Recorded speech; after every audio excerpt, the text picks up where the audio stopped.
What's happening, troops? Hope you're all doing really well. Welcome back to the channel. It's been a hot minute. Hope you all had a good Christmas and a good New Year. I did.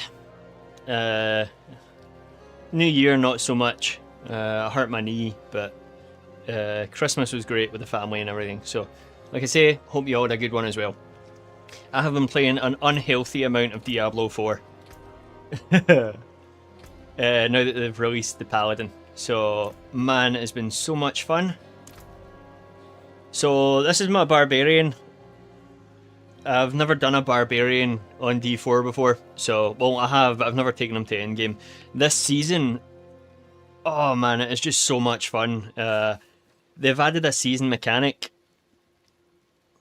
When you look at it, it's not that great, like the season mechanic. It's something that all, or most ARPGs do already, but it's a cool new mechanic that lets you customize items, add new stuff to them. So we'll discuss that when I come to it, but the season theme has been really good. I've been really enjoying it.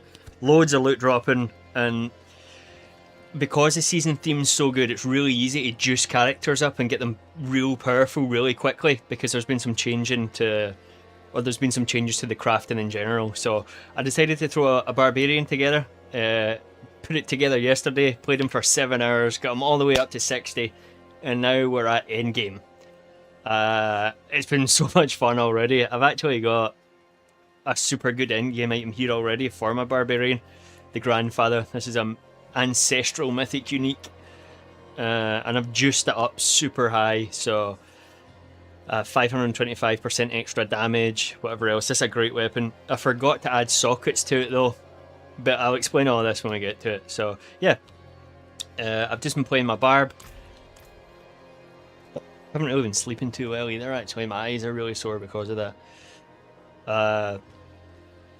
But yeah, this is our Barb. We've also got a couple of setups for him. You know, aesthetics mean way too much to me, so here's our setups for the Barb. I'll just make sure this is saved. Oh, those are both the same, those ones. Okay. Yeah, so we got this one. We got this one. Looking so mean. I really like this one as well, the shirtless one, because I've got the brand of sacrifice. I totally forgot about that. So yeah, we'll maybe go shirtless so we can see our brand for a little bit. Or we could just stay demon mode. We'll just stay demon mode. I'm sure I was going to show you something there. Oh yeah, I was showing you the armors. So, the build we're doing here is like a whirlwind earthquake build. I haven't actually looked too much into it. I'm wanting just to get all my legendaries first, all my items and stuff. So I've really just been killing stuff as a Barbarian. So we'll go and I think I've got enough materials to summon this little mini-boss here. We'll maybe do a couple of mini-boss runs. We'll get some loot. Maybe do a couple of boss runs here or there. A couple of pit runs. And I've obviously got to show you my Paladin as well. But I can't not show you the Paladin. But like I say, I'm having a lot of fun with the Barbarian now. My Paladin, pretty much, I've pushed as far as I can. There's like a couple of items. Well, to be fair, there's quite a few items that I could improve on, but it's going to be like an unhealthy amount of grinding to get it done. So I think as far as my Paladin goes, he's as just as he's going to get. However, there's like so many different Paladin builds you can try. So, and they've added this is a fucking super cool feature actually. They've added a feature, right, where I just showed you all my different armors. You can save different armor sets, which is really cool.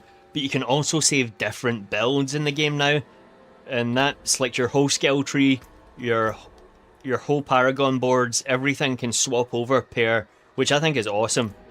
So I might not actually have to make another Paladin. I could probably just save the build as a Paladin and just grind for all the other gear. So I haven't tried it out yet, but it looks like a super cool feature to have. But yeah, my moves here are Leap, Stomp, Whirlwind. I can go Berserk as well.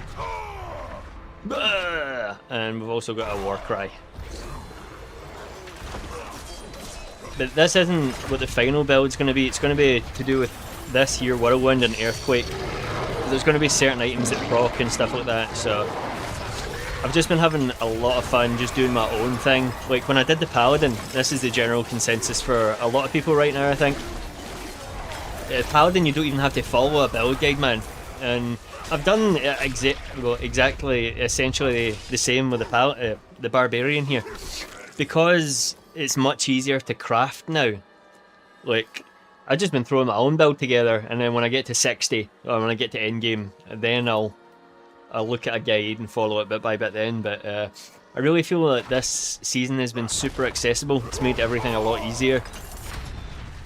Not that it was hard before, but it just seems much faster to do everything now, which is really cool. It's a very nice change of pace from... I've been playing a lot of Path of Exile. A lot of Path of Exile 2 actually, when I was...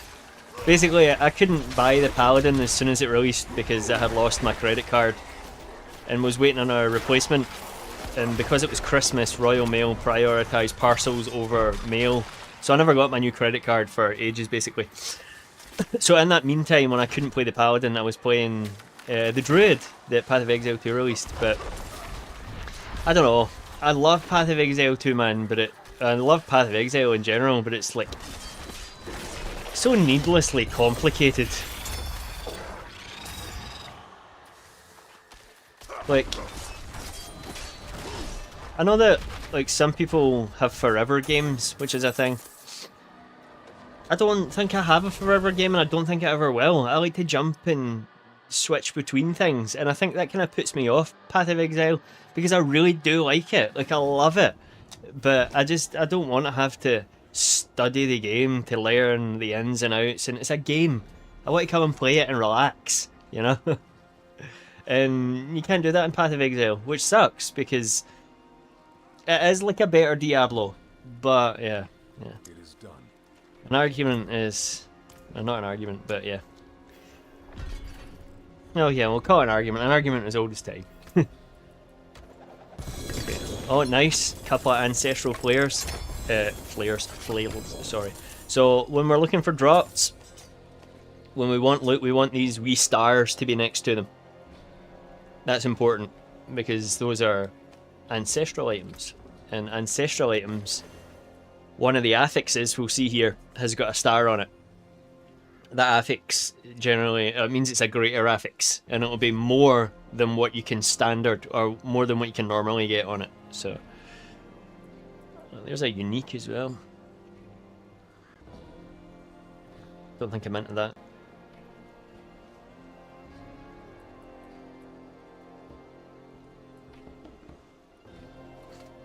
I will swap out both of these though, because my one-handed weapons are no good. So I'm saying, like, my one-handed weapons there, I think I maybe got back when I was like level 40, maybe. Until the item power. Yeah, item power 460 compared to 800 item power. It's like 800's the best item power you can get. So those are the items that you want.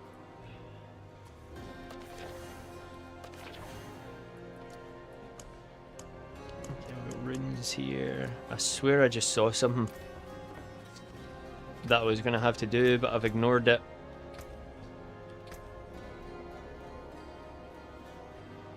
Oh well, we'll do for now. Let's quickly change the look on our flails. We'll get them matching. Oh yeah.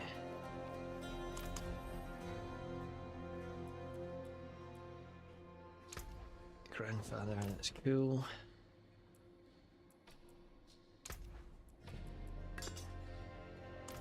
Nice. Okay, let's go get rid of this stuff. I'm just gonna salvage all of this stuff because I still don't have all of my powers. We'll see down here, you get imprinted powers on your items. Skills deal up to, it's the orange text. I don't have all of these imprinted powers yet. So let's say I don't have this imprinted power on this skill splitter of inevitable fate. Once I salvage this, the power there will get transferred over so I can put it onto another item. So it's kind of like the cube in D3. It's kind of like Kanai's cube.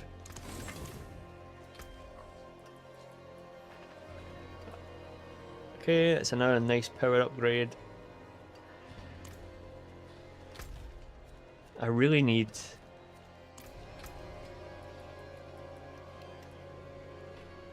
I'm not even using these weapons right now. Oh, wait a minute. I could maybe upgrade this. Arcana. No. Okay, so I had this issue yesterday. I think I couldn't masterwork. When you masterwork something, which is what I'm about to do now, you can upgrade the quality of the item and it upgrades all of the affixes on it. But your item needs to be 750 or higher. So this is only 730, and this is a really cool piece of gear here, but I'll get something to replace it in no time. So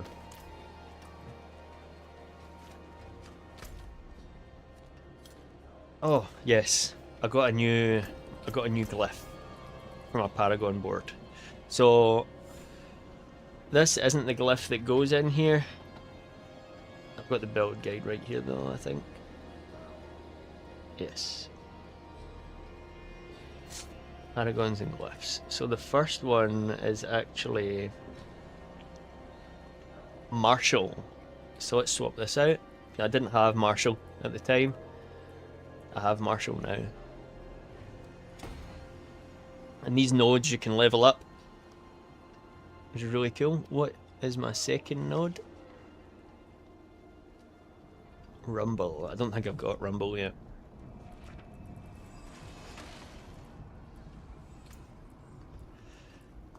Marshall, Might, Seething, nah, okay. So now that that's in there,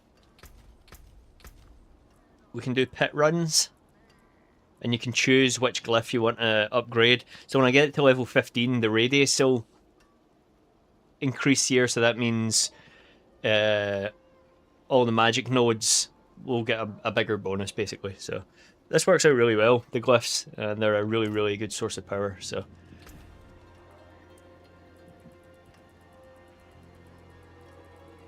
Okay, we'll do Torment 1.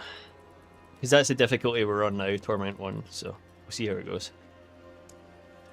I did this last night. This is probably the last thing I did before I went to bed. It took me, I don't know, maybe 5 minutes or more, which isn't great for pit clearing time.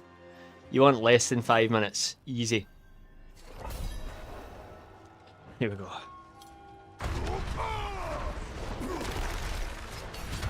Yeah, this should be okay. We're killing things pretty quickly.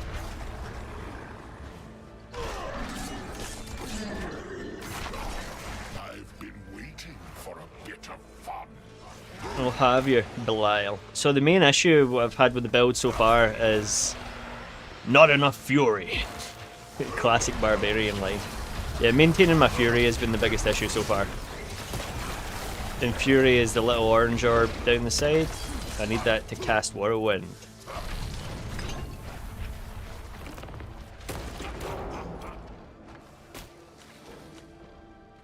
I'm wasting time here. There we go.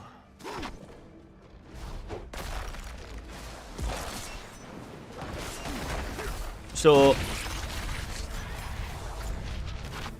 I've heard people complain in the past before about controller not being great for ARPGs. Generally, I think the controller's superior, but there's certain moves, like Leap for example. Leap will just do its own fucking thing. There could be an enemy right next to me and Leap will just jump all the way over him. It's crazy. I've got like no real way of aiming that move. And that's generally the argument people will make for certain skills. To be able to click where you want it to go, yeah, it's definitely superior. So, but that's the only thing I think I agree with when it comes to controller over keyboard and mouse. Okay, we've got a leap ready. Let's see if we can land it. There we go. mean, it works sometimes. Yeah,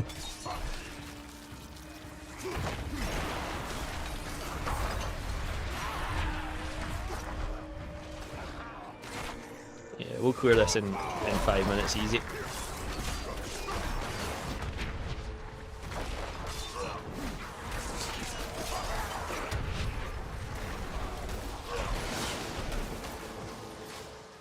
Oh my god. Belial casts this like mad shadow, and you can't cast any spells or do any skills when you're in the shadow. You can't even dodge when you're in it. So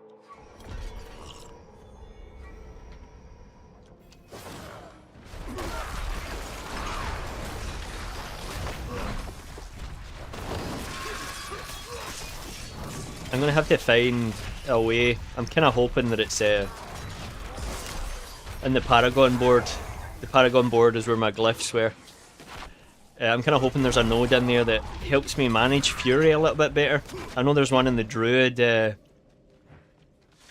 Paragon tree that helps manage their resource a bit better, so you can just constantly spam moves. So.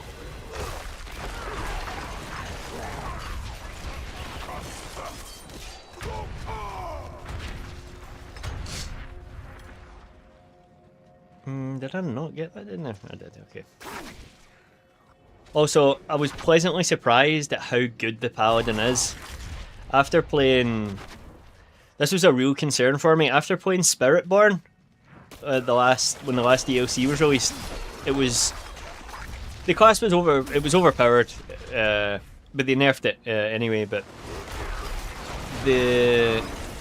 Spiritborn was so fast. The evade build, you were like dashing through dungeons in like seconds, man, and you were killing everything as you were flying. And again, it was a one button build. I've actually still got my Spiritborn build, I could show you. But it was so fast, and I was thinking, man, I'm never going to want to play any build again after playing this. And I kind of felt that way when I was doing my story playthrough, when I played as the Necro. It was just so slow, and Necro doesn't have any mobility skills either, but when I was playing the Paladin, it made me realise, wow, Paladin's just as fast, if not faster than the Spiritborn. So I was quite happy about that, because the Paladin, I suppose in D2, he's relatively fast because you get the shield charge. In D3, I'd say he's relatively slow until you get like your steed charge and can maintain it. So I was fully expecting the Paladin to be quite a slow moving class in this, but he's not. He is not. Nice.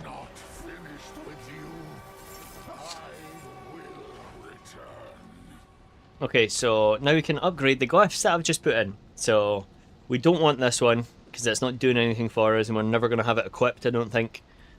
This is the one we've just equipped. So as we upgrade this, we'll watch the percentages go up. Oh baby. And that's more damage overall. So, and these can go up to 100, I think is the max. Get to 45, it goes legendary. So we can also see, oh, not for me. Okay.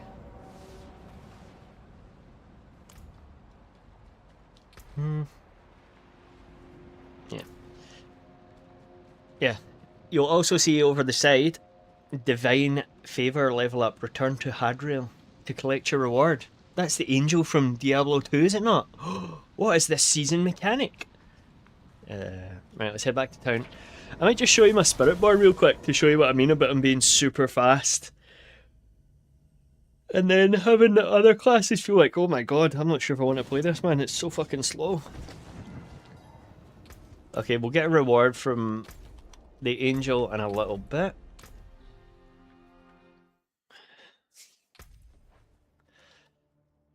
There's my Paladin there, Acrobus. Oh yeah. So, this was my Spiritborn. I used to delete all my characters on all ARPGs once I got to endgame or once the season was over, but I've stopped doing that now because I did it in Diablo 3 one year. Wish Feyera could see I deleted my Crusader build after I'd tried so hard to get everything together. And then was like, I kind of want to go back and try that out. And then realised I deleted it, and it took me so long to get it all built back up again. So now, I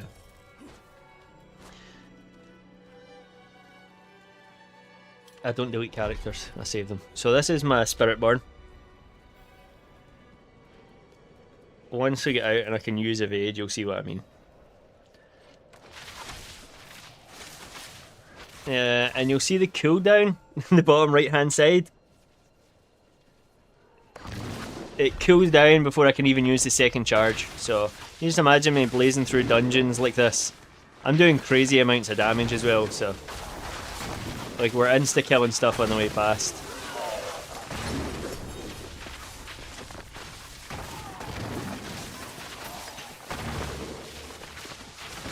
I actually kind of wanted to do another Spiritborn. I'm only pushing one button here. Circle. I do have other moves, obviously.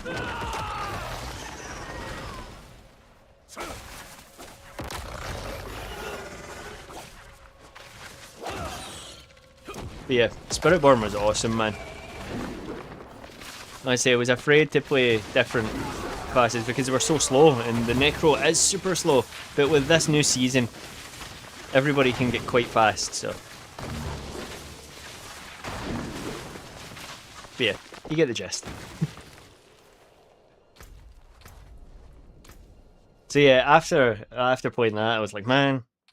But then the Paladin. The Paladin.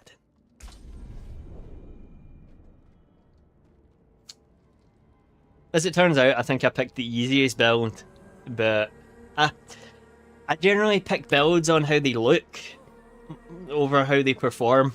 So, all about the flashy looks. So my main skills for the Paladin, there's a lot of skills, a lot of good skills, classic ones like Holy Bolt from Diablo 3, throw the hammers. You get Zeal as well. I think Zeal looks absolutely amazing as a move. Yeah, you get Zeal, Blessed Shield, Blessed Hammer, Divine Lance, Shield Bash. Divine Lance isn't one that was from before, but Shield Bash is. But it's the ultimate skills that are really cool. So Spear or Heaven's Fury, you bring down the lights and they kill everything. Fortress I haven't used. Like I'm saying, there's so many builds for the Paladin, like defensive builds to help other players and everything. It's cool, man. Yeah. Zenith I haven't used either. This is what we use. Arbiter of Justice. Ascend to the heavens and crash upon the battlefield as an arbiter. An arbiter of justice. We essentially turn into an angel and our wings kill everything. But I can also use Falling Star to move about the battlefield. Now I've got some crazy items here. I've got my 3 Greater Africs Harlequin Crest, which has given me 45% cooldown reduction to all my skills. I'm sure it's also given me a bonus to something else. Yeah, 20% damage reduction and +4 to all skills. I've also got Tyrael's Might, which is another 35% damage reduction. 15% cooldown reduction. Arbiter duration increased. Arbiter duration increase. Damage while in Arbiter form. Again, holy damage, damage in Arbiter form. These can change the special effects on these, but we'll get that later. Wing strike damage, that's the wings that do. So I'm juiced out. Again, cooldown reduction, more cooldown reduction, more ring strike damage. So with all that cooldown reduction, my ultimate skill normally takes about 60 seconds to reset. It now only takes 26 seconds cooldown, and it lasts 76 seconds, so I can consistently just be in angel form. Oh, it's been so good. Suppose I could. We're on Torment 4 here, by the way, which is the highest torment. Let's go to Helltide and we'll test this out. It's actually been a couple of days now since I've played my Paladin, so we can grind as a Paladin for like materials and stuff, grinding for like master crafting and other stuff. Magic. It's everywhere. Oh, I actually unlocked all the mercenaries this time around as well. So I've got little Ald can hear the little demon boy with us, which is pretty cool. I unlocked all the other mercenaries as well. So.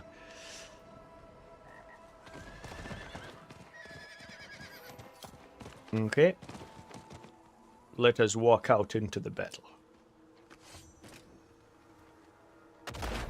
At Shinju112. There we go. Deus Vald, my friend. Hey buddy, what's happening? Good to see you. You're just about to see me test out my Paladin. My endgame Paladin. Doesn't get much stronger than this. I don't need to do anything. My wings just seek out the enemies. I just need to walk. And because my cooldown... That's it, my skills cool down. My ultimate skill, I can cast it again. I can be in angel form permanently. And then I can jump around as well if I want. But yeah, I hope you're doing well, Shinju, by the way. I see that you've sent me a voice message as well. I haven't got round to it yet, but it's on my list of things to do. I was actually just discussing... At Shinju112 Oh. said, "This is what the kids say is aura farming." Yes, exactly. It's just so good, man. And there's my little demon buddy with me. I've had a ton of fun with it, but I was just saying about how the Spiritborn... After playing Spiritborn, I thought everything was going to be super slow, because the Spiritborn's such a fast class, but the Paladin, man... Oh man, he's so much faster than anything, so... We'll just do a little boss here, and we'll go back to my Barbarian, because it's my Barbarian that I want to be leveling up, so... But like I say, I couldn't not show you the Paladin. Locked. Here we go.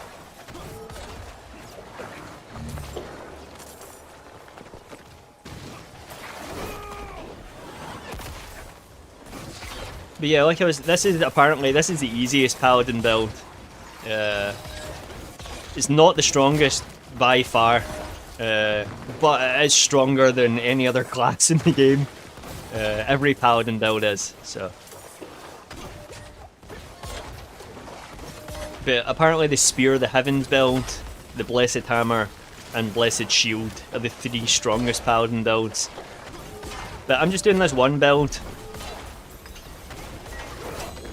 I don't want to do too many Paladin builds because I want to wait for the DLC to get fully released. I don't want to play all the builds now. I want to wait and experience a few different builds from a few different characters, you know.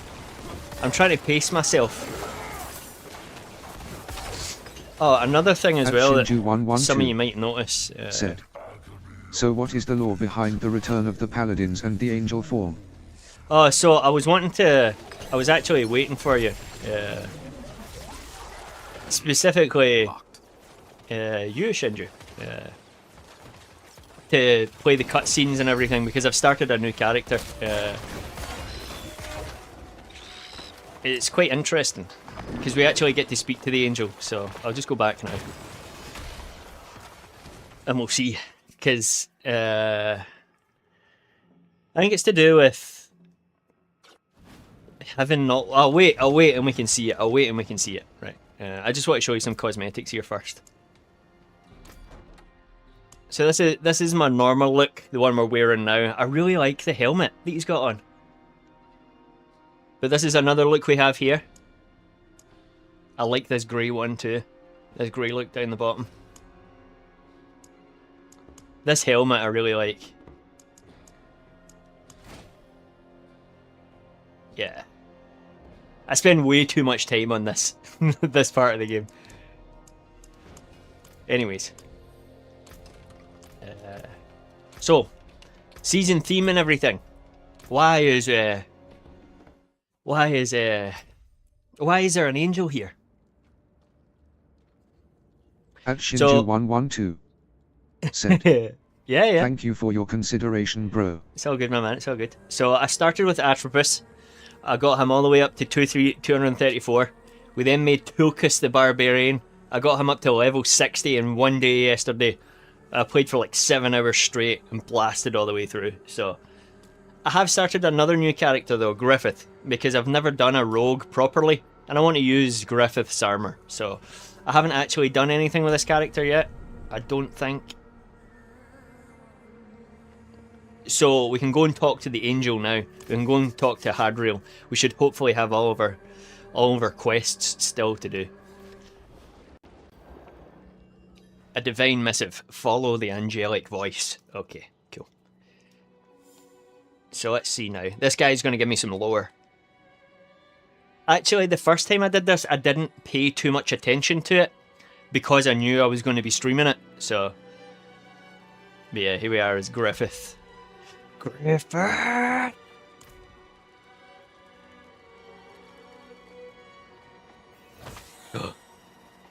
Come, wanderer. Follow my voice to the seat of the heavens. The seat of the heavens. Okay, buddy, you got it. I'll come.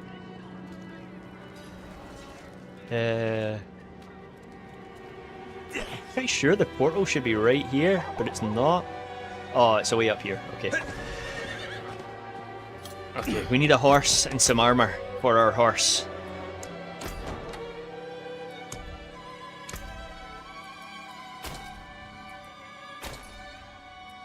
This looks like the kind of horse Griffith would ride.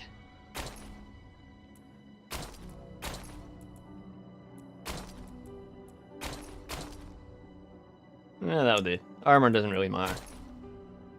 Okay. You, wanderer. I can actually fast travel there. Yeah, I can fast travel there. I forgot there was a bit of a quest to do here. But yeah, the season theme has been really good. Like, I was saying this at the start of the stream. It's introduced like a new crafting mechanic. It's not new per se, like a lot of the ARPGs already have this mechanic, but the way it's been implemented here is really good. So, and I'll be able to show you that in a second.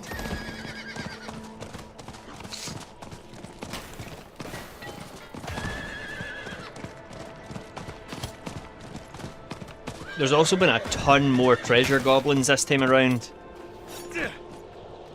And there's new ways to interact with the goblins and shit as well. Like, they drop new nightmare dungeons and you get like mythic goblins and they can drop like 5 mythic uniques. I've had it happen to me twice. It's so cool. Not once did I get anything that I needed though.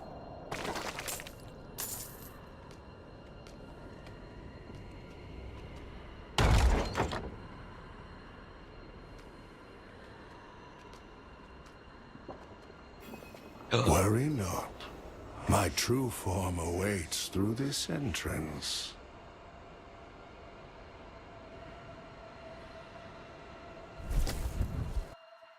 Let's go.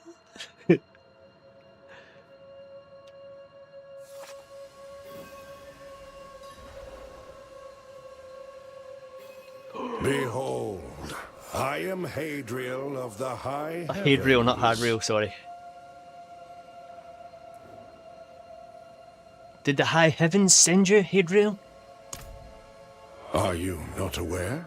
Asmodan and his vile brethren have invaded your world. I journeyed in secret after sensing his In secret? presence.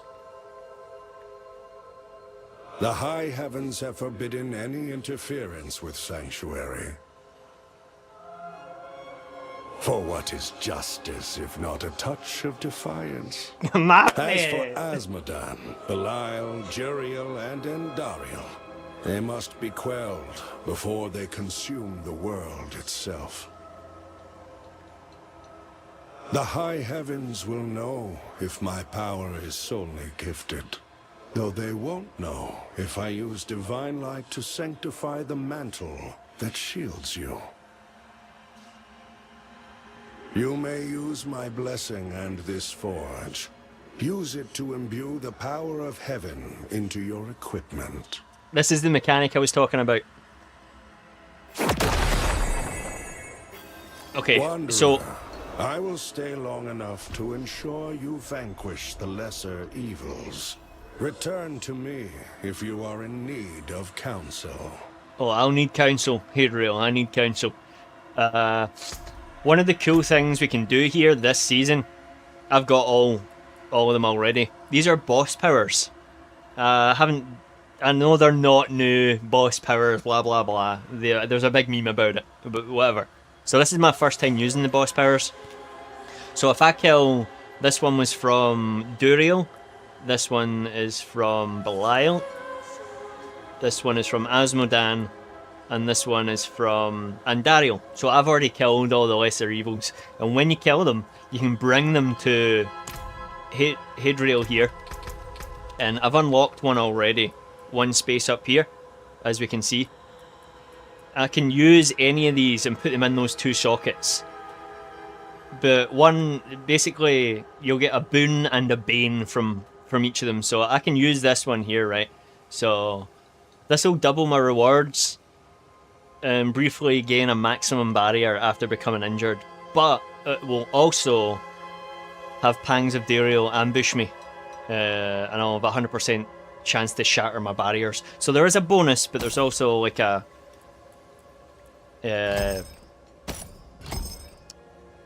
boon and a bane, as they were calling it. So I can't actually use this one, Duriel. I need to use this one, Belial, because I've unlocked Belial's sockets here. So again, this one is just going to double my rewards, and it's going to fortify me for 1% of my maximum life. And this one's also going to double rewards. Nice. So I've got quadruple rewards now, which is pretty cool. I just got to kill the other bosses, and I can put them in the sockets. And these all upgrade. So I've got this one at tier 4. This one's maxed out at tier 5. This is tier 2 and tier 3. So, and you level these up by killing the bosses out in the world. So there's plenty of stuff you can do here.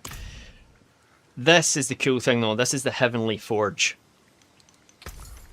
So what this will do, this is going to be a terrible example here, but this I can put over here, and I'm going to sanctify it, and it can do many things. It could add a new affix to my item.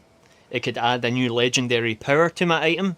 It could replace one of the affixes that are already on the item. What this is like a Val Orb, essentially, from Path of Exile. I'm corrupting my item, essentially. So let's have a look at this here. This isn't going to be a good example, right? But we'll have a look anyway. So this is 4 at maximum. This is a terrible item. 4 at maximum life, 2 energy, and 2.3 resource. But if I sanctify it, new affix added. So what is a new affix? Wow, that's fucking crazy. Right at the bottom affix, which is way higher than any of my other ones, was 21 reduction to cooldown. That's crazy for just such a silly item. But you can see the potential this thing has. So for example, if I had got really lucky there, I could maybe have got the legendary power from a mythic item that could have added like 500% damage. That would have been really lucky and unlucky, because I don't want 500% damage on this item. But you get the idea. So I can basically take an item. I'll take it. Oh, I can't do it now, but I'll take an item to the blacksmith. We can add a new stat to the item. If we go over here, I don't think I can do it now. I can't. We can change affixes on the item. You can only change one. But then once we've done that, we can go and upgrade items at Masterworking, which will increase all the stats again. And then once we've done all of that with our super cool items, then we come over here and we sanctify it, and we give it that last juice, that last bit of oomph it needs. Which I've been doing this consistently, and it's making crafting so much fun. Like every time I'm picking up an item, I'm thinking, what can I swap out here? What can I add to that? What can I sanctify? What sanctification am I going to get? You know, I'm having a lot of fun with this season, and it's super simple. But we'll talk to Hadriel again.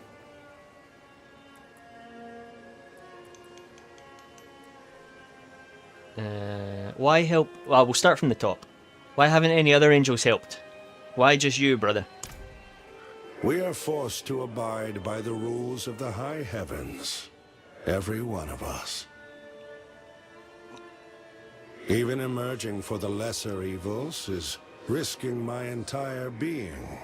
Meddling with Mephisto is yet another war they refuse to wage. The heavens have made up their minds. The fate of mortals is up to mortals. Well, I guess that means at least Imperius maybe doesn't want to kill us anymore. Oh, you can't see him. Imperius is right there. I've got him on my display. He's a dick, but he's fucking cool. So I guess that's not such a bad thing. That if they're going to leave us to our own whims, that's fine.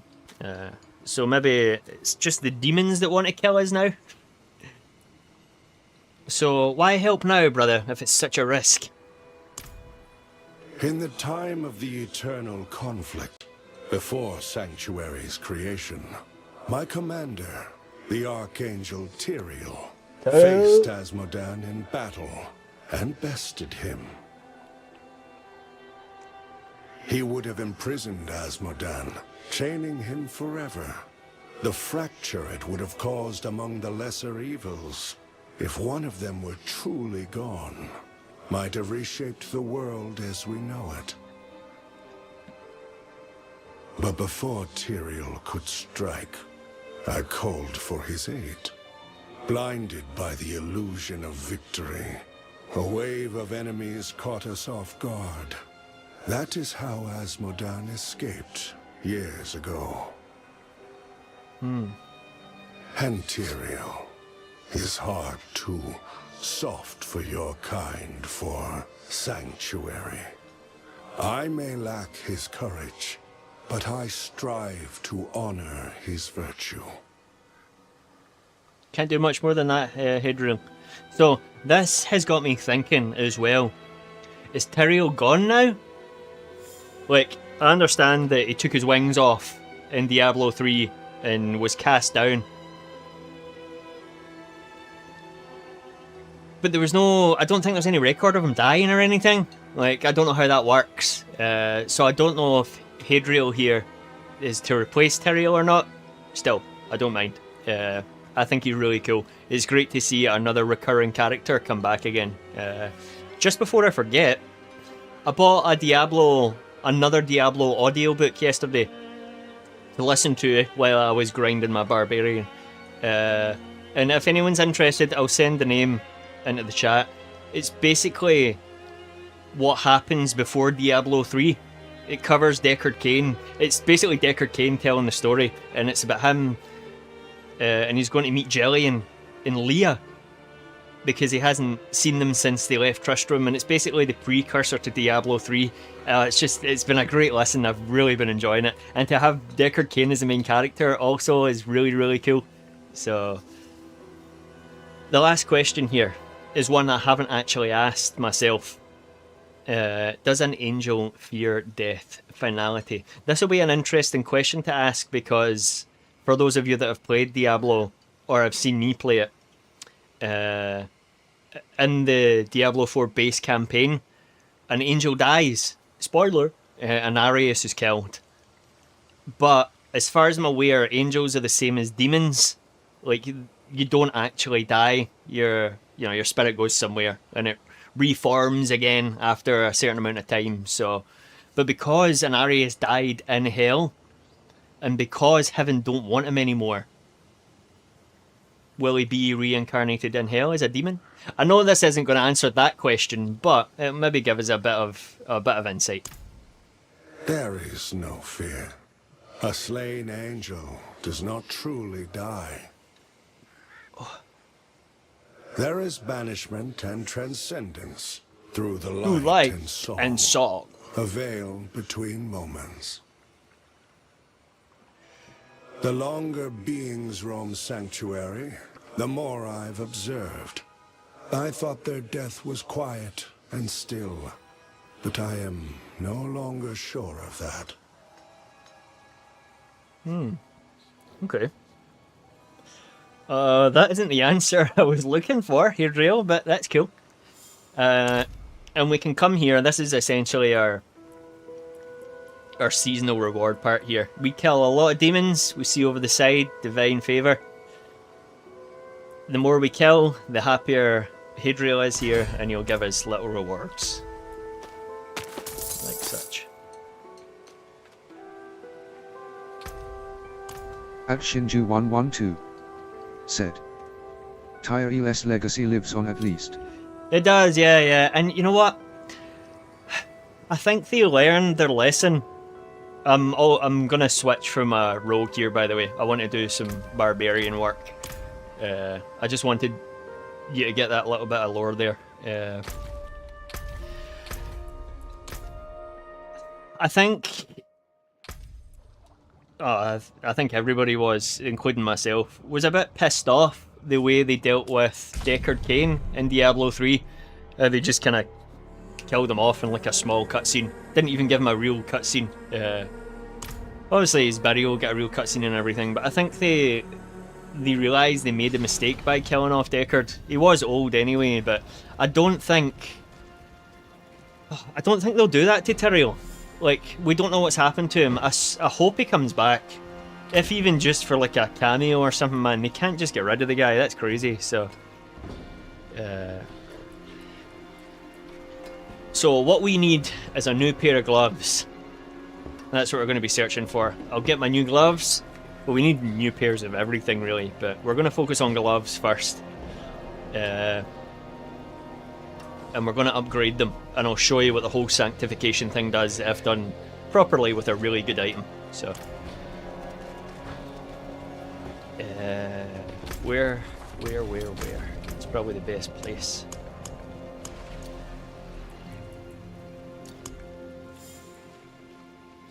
At Shinju112 said, however, I do understand the answer. I think their souls don't die, but what they become, what they are reborn as, is based on their environment. So most likely Tyrael will now be in the cycle as a human. Oh yeah, I never actually thought about that. Yeah, I mean, he must still retain some of his power. Like, because at the end of...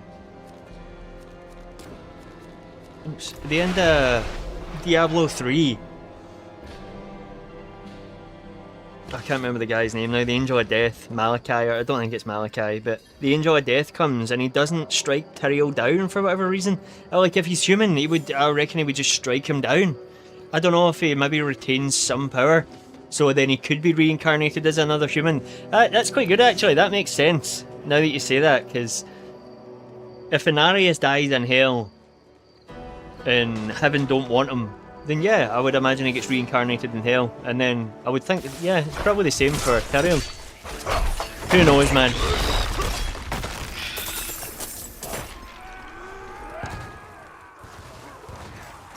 Time will tell. Hopefully we'll find out in the next DLC, so... Greetings. We shouldn't have to wait too long for the next DLC, I think it's... some point this year. There's also a new class being released with the DLC. Another new class that isn't the Paladin. And people have been like speculating what it is. I actually saw... There's this guy I watch, man, on YouTube, a really good Diablo guy. I watched his speculation video, and some of the classes, like he was talking about, they're not classes that are in the game already, and I was thinking, like, really, if, like, Diablo already has, like, a lot of classes. I don't think we need any more new classes. I think, at this point, it'd be good to add in older classes that we don't have, like, Witch Doctor, Monk, Amazon, Assassin, Demon Hunter, Blood Knight, there's a Tempest, there's 7 classes already that aren't in this game, and I was just surprised to see that.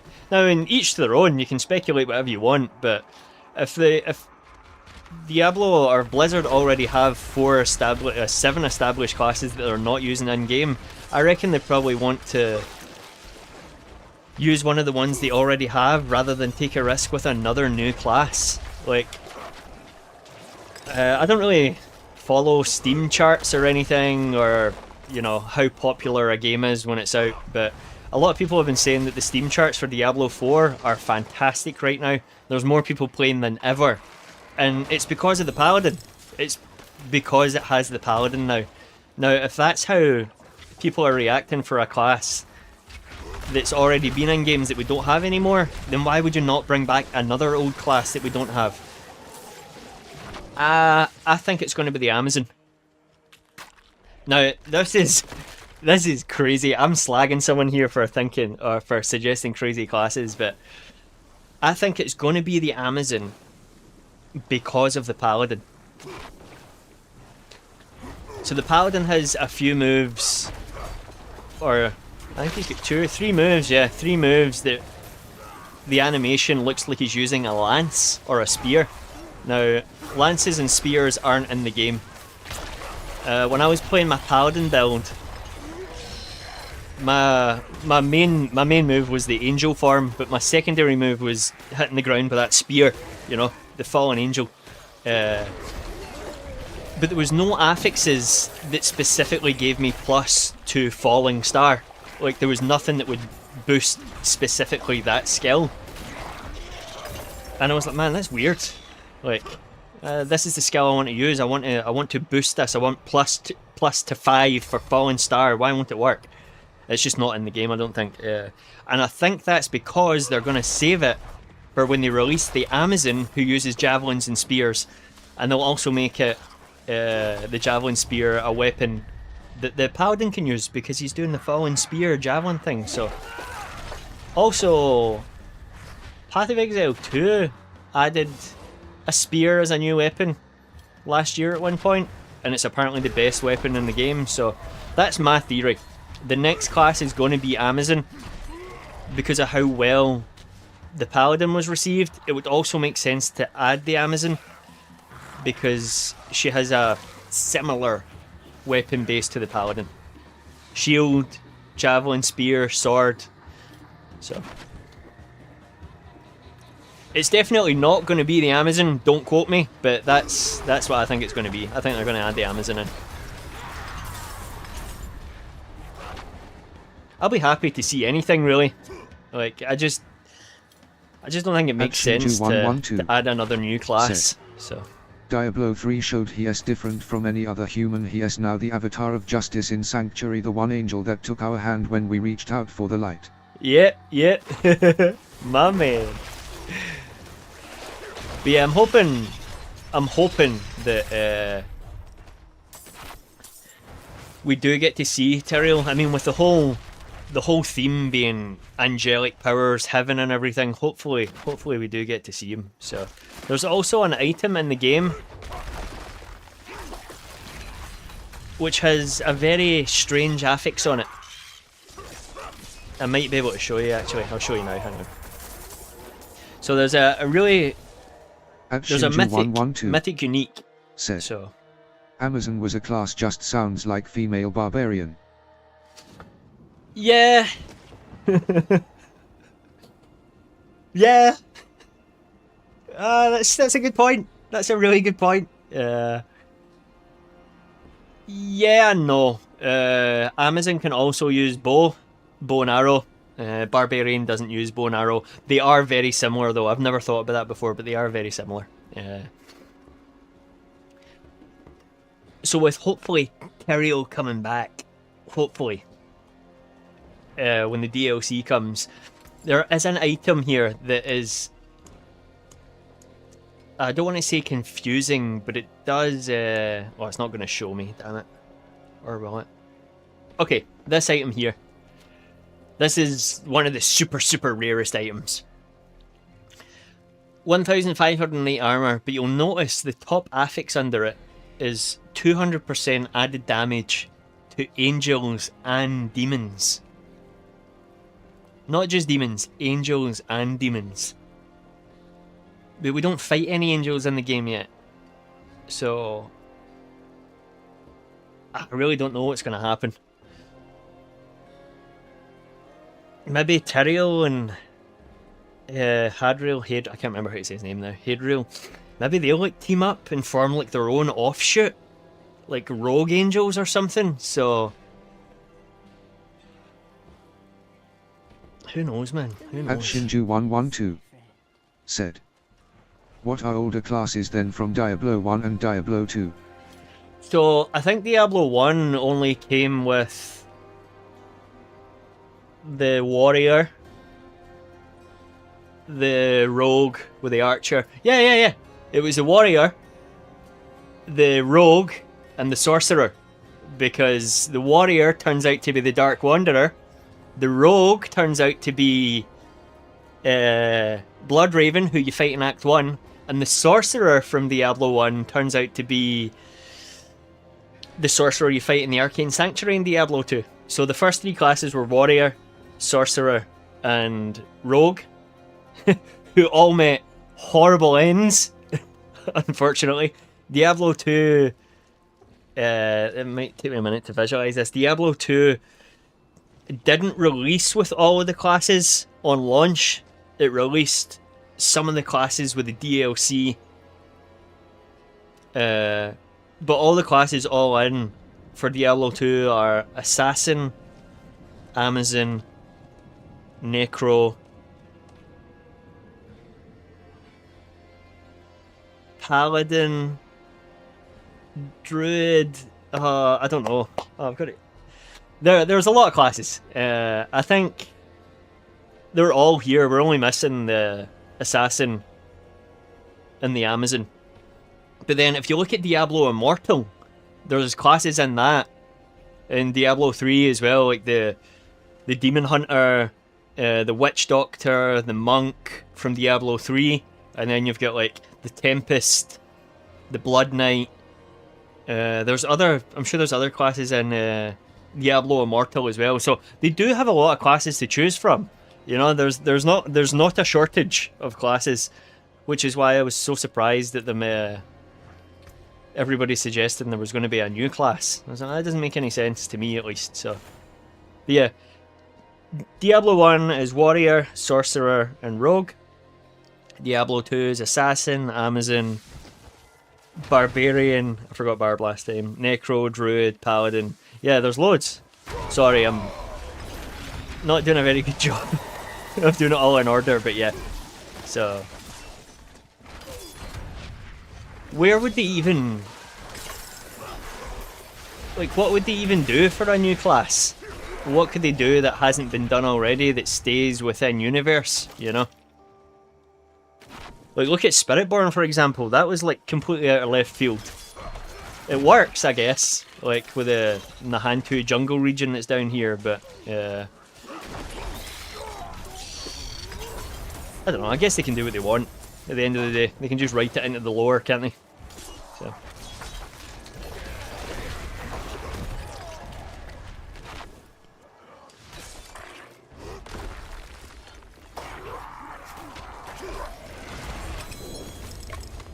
We're getting everything except gloves.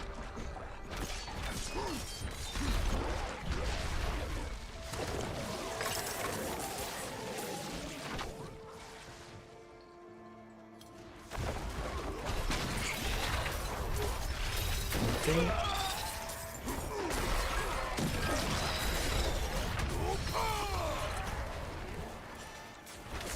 I'm having a bunch of fun with the Barb.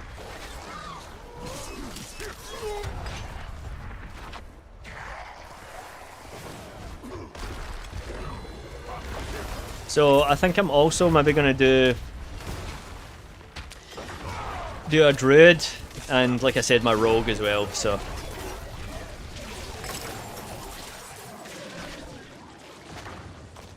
I may actually just switch over to my rogue once I do some work with my gloves here. Oh, I'll tell you what, actually. Oh wait, no. Yeah, okay. We're just gonna go buy some gloves.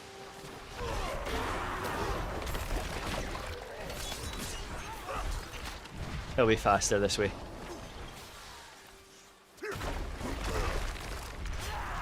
Okay. Oh my god, let me make a portal. Jeez. Okay, so I'll go And we can actually use our murmuring orbs here. That's the little purple one down the bottom. 531 next to my gold. I can use this here to gamble for some gloves. Hopefully we just get a good set. Oh, wow, we didn't get any with any greater affixes, which kind of sucks. We'll save them. We'll save them. Okay, so we're looking for... Strength and life would be good.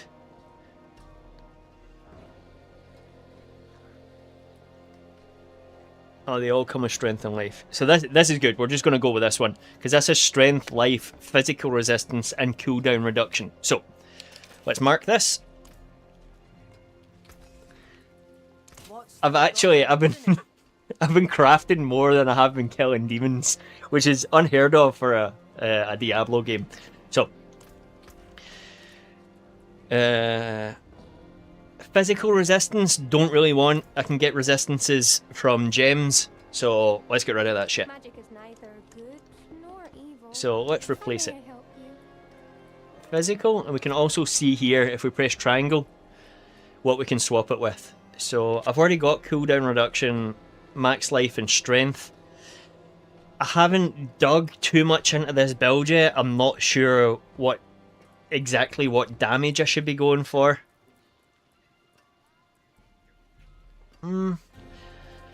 Whirlwind is our main skill. That would be good if we... Oh, you can't see that from my camera. That bottom one right there is +2 or 3 to Whirlwind, which is our main skill, which is really good. So I could get that.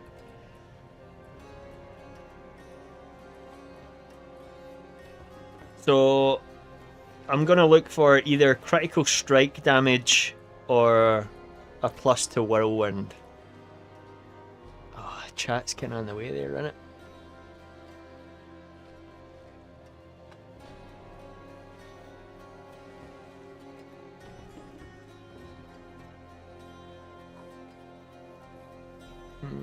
Okay, I'm just going to put this in the middle for now, so you guys can actually see what's happening. So, yes. I'm going to replace my physical resist here. Yes. We don't want any of these, so no change.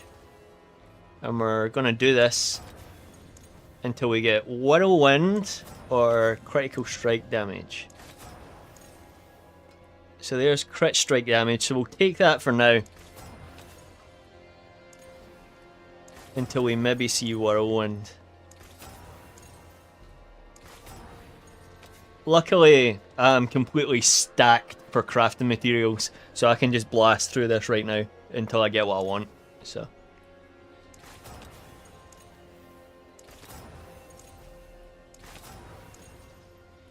Vulnerable damage is probably really good for me as well, but oh, 3 Whirlwind! That's it! That's what we want!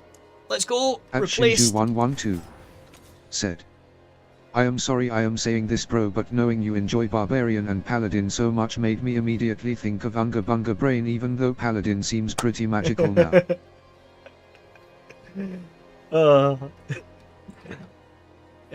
No, it is, bro. It is. Unga Bunga. That's the way it goes, man. I was saying earlier, like, when I pick builds in the games, it's not because the damage numbers are high. It's because I think it looks cool. And if I'm running around swinging Unga Bunga, and that makes me really happy. There was also something earlier that I wanted to say and forgot about. I turned off the floating damage numbers. I was having a bit of trouble. Like, see when you're in like a heavy fight in the game, and there's hundreds of enemies on screen, there's numbers everywhere, and you can't see anything. You've got no idea what's going on, really. So, I turned off all of the damage numbers. So there's no normal, like, this is usually all over the screen. Normal damage, crit damage, overpower, vulnerable, all these buff things, all these numbers are everywhere. If you're having trouble seeing what's happening in Diablo 4, turn all these numbers off, man. And you'll be able to see everything so much better. What a difference it's made, honestly.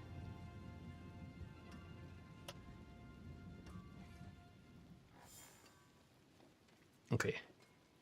Right. Let's finish crafting this shit.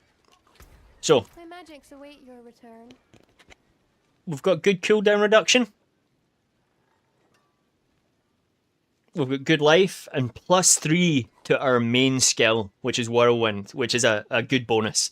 So the legendary powers are different.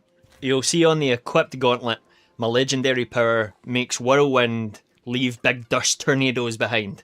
So if I equip this new item, I'm going to lose that. But I can just replace them here. All things. Let me show you. So I can give these gloves exactly the same thing. I think it's this one. No, it's not that one. It'll be one of these. Whirlwind leaves behind dust devils. So we'll put this on. I was saying earlier, this is kind of exactly like how Kanai's cube works in Diablo 3. So you can extract a power and then put it on a different piece of gear. So now I've got it on both of these. These don't stack. So I can't have the same legendary power on 2 pieces of gear. Which makes sense. So we've now got the same power. It's not doing quite as much damage, unfortunately. The one I'm wearing...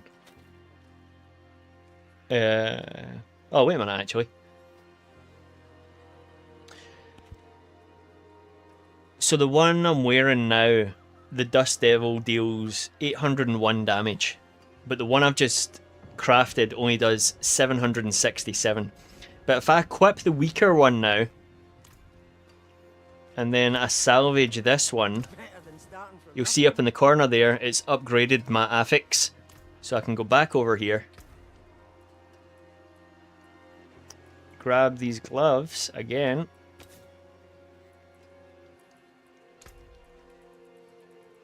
I've never actually done this before. I don't know if it works. It should.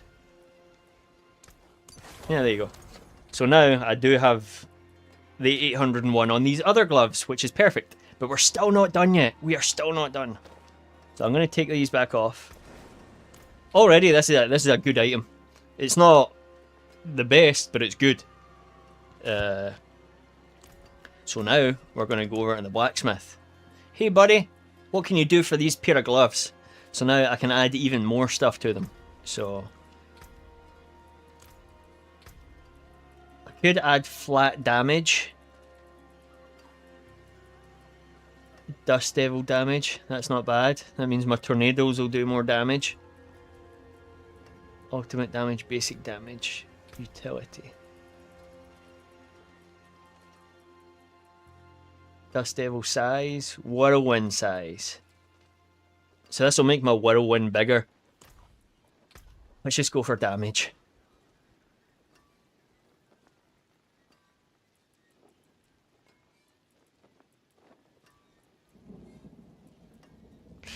Or should I just go for damage? Dust Devil damage. Nah, let's go with Whirlwind size. It's not great, and this isn't an item I'm going to be using forever anyway. I'll just use this until I get something better again. So let's go with Whirlwind size.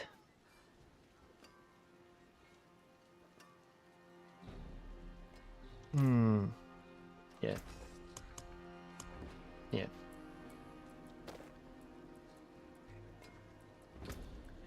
Okay. Whirlwind size.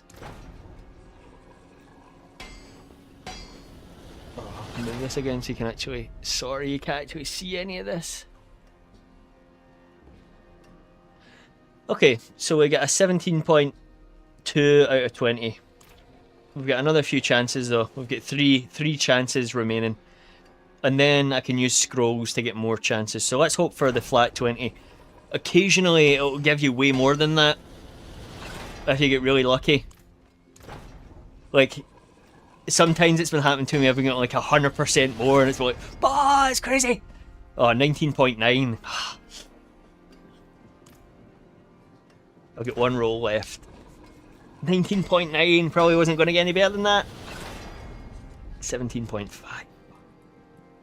Luckily, I've got these scrolls of restoration. I've been hoarding these. I've got 161 of these. So I'll use them and I can get another 4 chances at this here.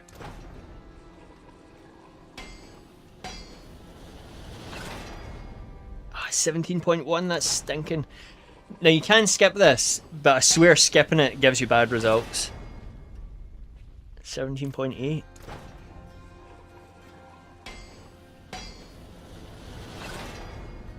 Oh, 17.4, that's stinking. I should have stayed with the 19. Let's just do it one more time. 19.9 was it. I should have stayed with that. Oh my god. At Shinju112 said, my favorite thing, at least with the monk, was putting a bunch of dots on enemies with stuns, basically putting a bunch of status effects to screw over enemies, and I love doing that. Yeah. I was actually reading a post about the monk this morning on Reddit. Okay, so we're getting 19.2 World win size here. I'm going to leave it at that. Yeah, I was reading a post. Someone was complimenting the monk from Diablo 3. They were talking about how, like, when it comes to melee, and I agree with this as well, like the monk in Diablo 3, like, it feels so weighty. Like, it feels like when you're punching that you're actually punching. You know, I don't know how they've done it, but like the melee combat for the monk, and this is what this guy was saying as well, just feels so good to play. But yeah, I totally agree with you. When I picked the monk, man, like I picked the monk on a whim. So I'll go with this and see how it goes. And it turned out to be so much fun.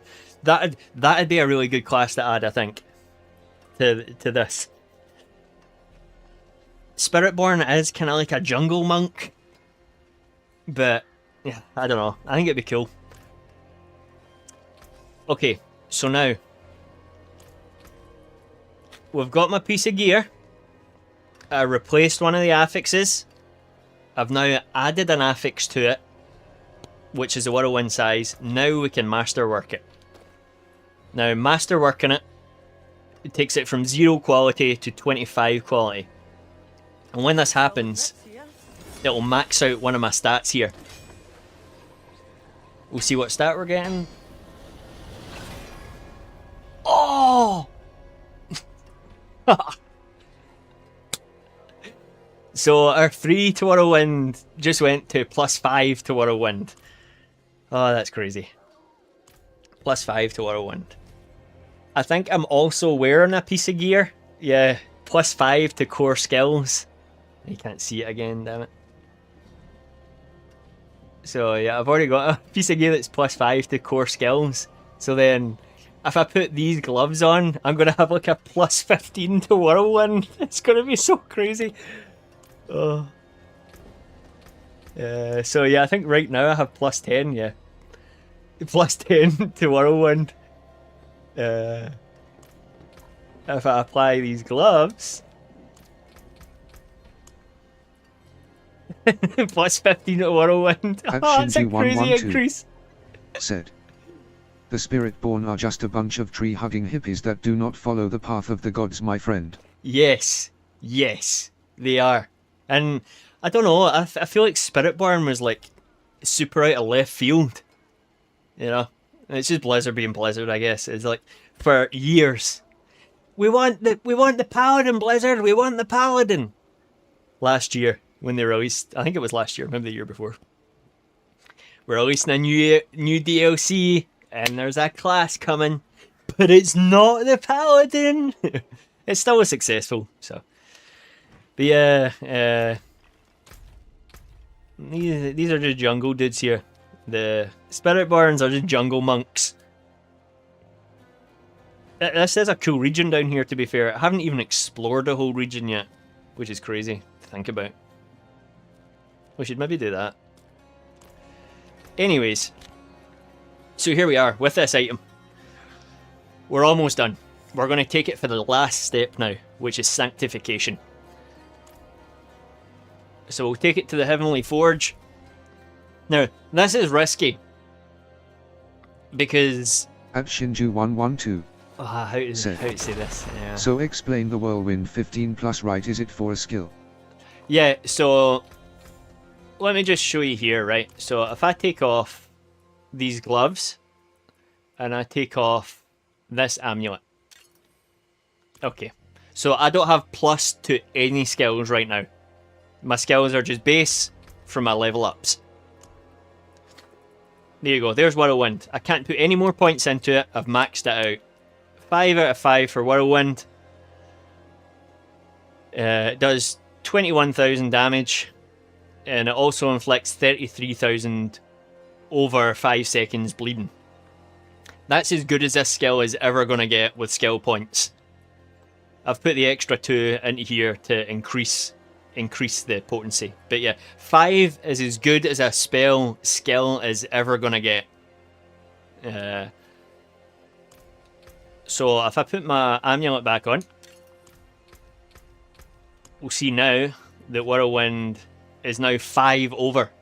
So I've got, I think it's increased, like maybe, what's that, 7,000 damage it's increased. My bleed damage has almost doubled. That went from like 33,000 to 57,000.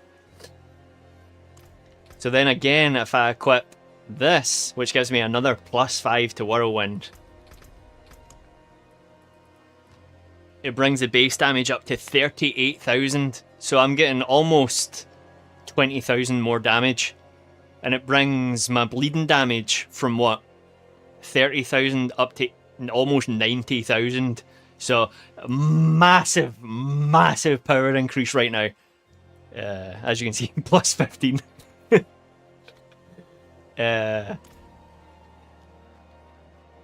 But yeah, you're limited to 5 points per skill, unless you get gear that boosts it higher than that. So we're here for the final step. This could be the most dangerous step. So yes. So I was gonna say something else, but I'll say this first. So said, brother, you're bleeding them dry in one hit, holy. Yes. And because I'm slashing with my grandfather's sword, it does extra bleed damage, but generally I'm not into status effects. I don't ever like to do a poison build or like a flame build, burn or whatever, you know. Enemies inflicted with burn or enemies inflicted with poison, and the health goes down gradually. I'm generally not for that kind of build for status effects. But there's just something about the bleeding status effect that I really like.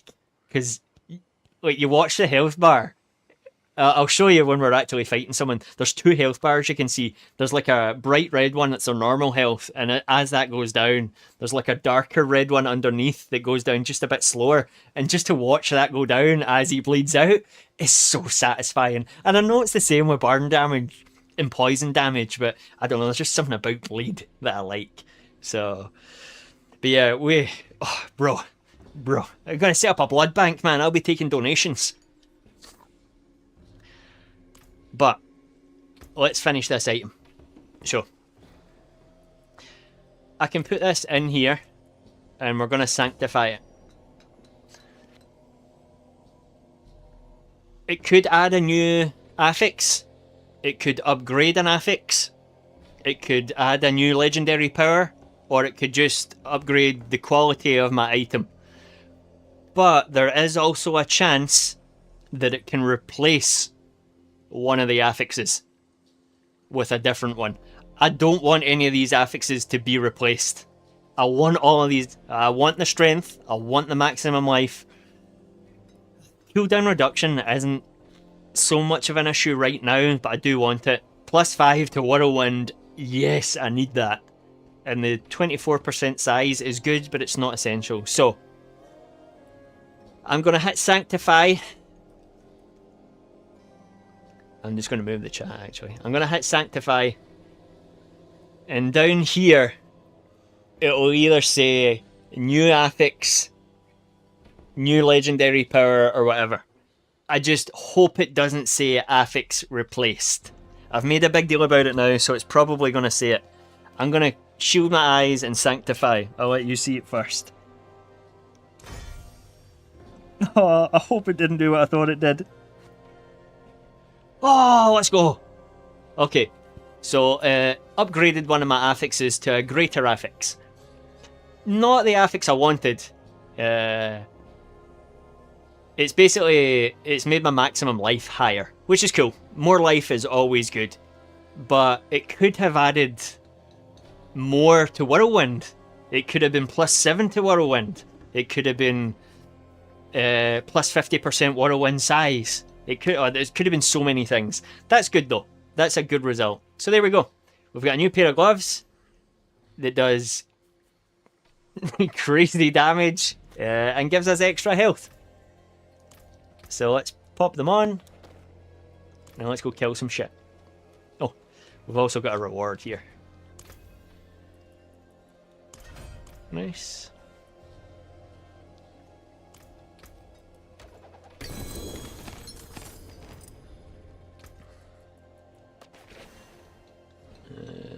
Probably going to keep... These are 2 uniques. I don't see myself using them, but I'm going to keep them anyway.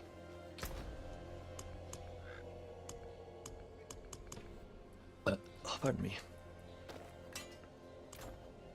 This stuff we can just get rid of.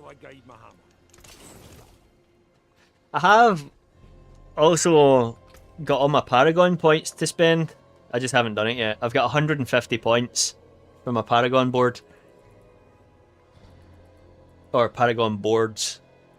I just haven't got around to spending them yet. I just want to see how far I can push it without having to push the levels up super high. So okay, let's go see. We'll go do a pit run real quick. See what our damage is like. See how quickly we can get through it.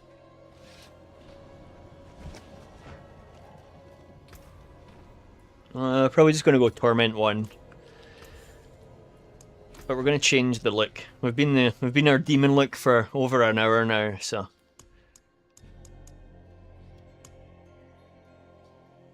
We'll get the Berserk, the brand of sacrifice look.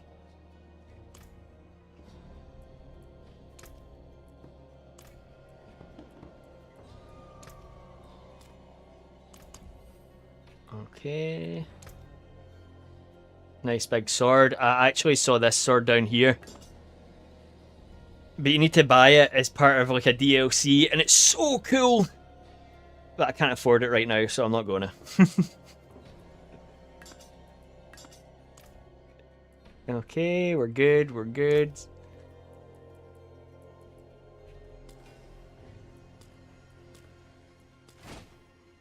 We'll go without wings.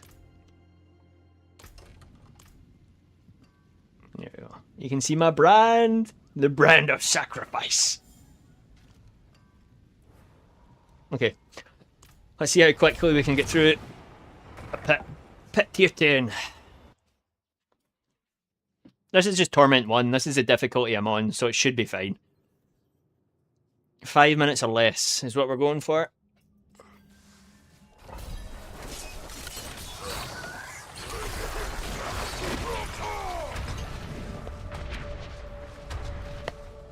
And with, like I was saying earlier, with damage numbers off, I can actually see what I'm doing here, which is crazy.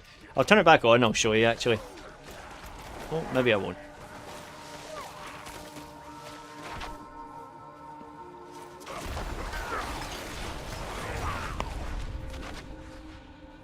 Oh, I'm going to try to.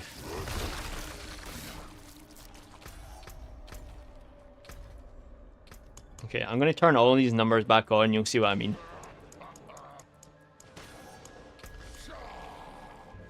Hopefully, there's probably not going to be a lot of enemies now. It'll just be my luck.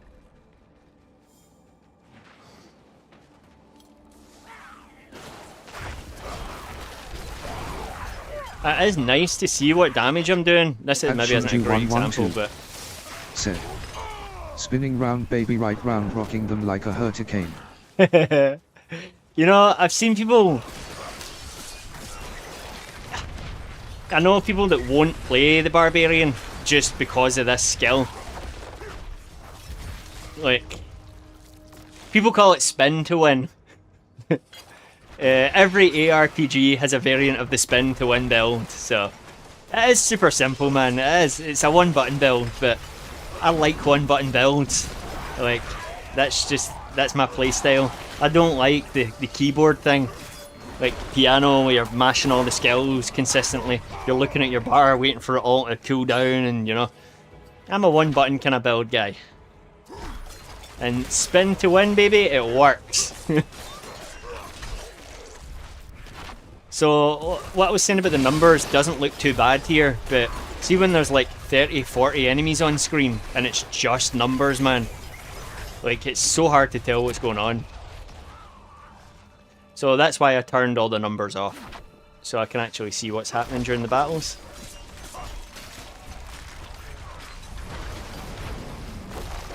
But yeah, it's a super popular build. Said, yo, why do people want to be Diablo Mozart? But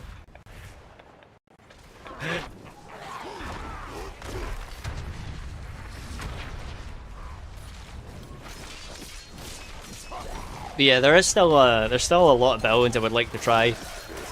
As far as Barbarian goes, I think Whirlwind is the build for me. It's nice and simple, it works. It's easy to pump up the damage with numbers. I don't know what builds the Rogue has, really, which is why I want to try out the Rogue. I also would just love to go back and do my Werebear build again. So, I really like Path of Exile 2's new druid. I like the Werebear form, but I prefer Diablo 4's Werebear. I prefer how it looks. In Path of Exile, the bear travels on all fours. It's like a real bear. It walks on all fours. Whereas in Diablo, the werebear stands on its 2 feet to move, and I prefer that. I think that looks better. So I would like to do Druid again, because apparently it's one of the strongest builds this season, the Druid Pulverize build. And it's the first class I played in Diablo 4. Well, it's the first class I took to the end game, was the Druid. And I had a bunch of fun with it. First time I'd ever played Druid too. Like, it never appealed to me before then. But why do I want to be this forest guy that likes animals? And don't get me wrong, I love animals, but like in game it didn't really make sense to me. But then once I played the Druid and played the Werebear, I was like, oh, I understand the hype, I get it now. Who doesn't want to be like a massive 12-foot bear smashing things up?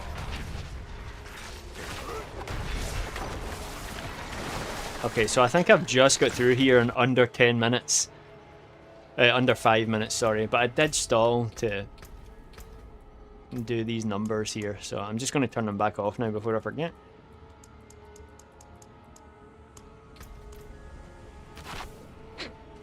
Another soul for the taking, I see.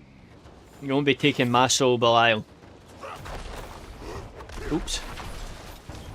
Okay, watch, now you see the bleed bar go down as well. It's so cool. There's the bleed bar going down slowly again on the health bar.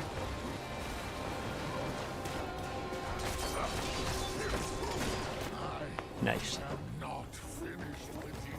Oh, what do we get there? A unique axe. Not any good for me. Okay, oh, there's another glyph. Nice. So, we can upgrade my glyphs some more here.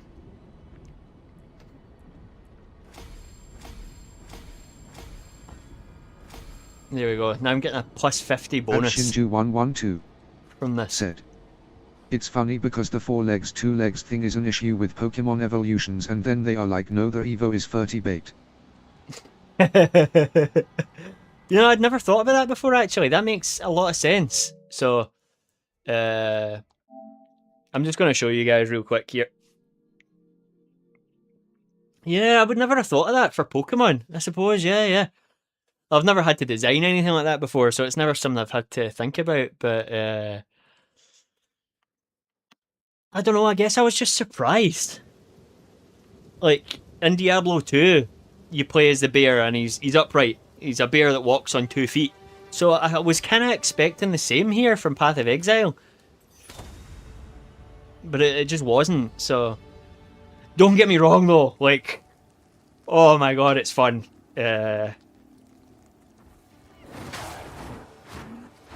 It's very different. You see, he travels on all fours, but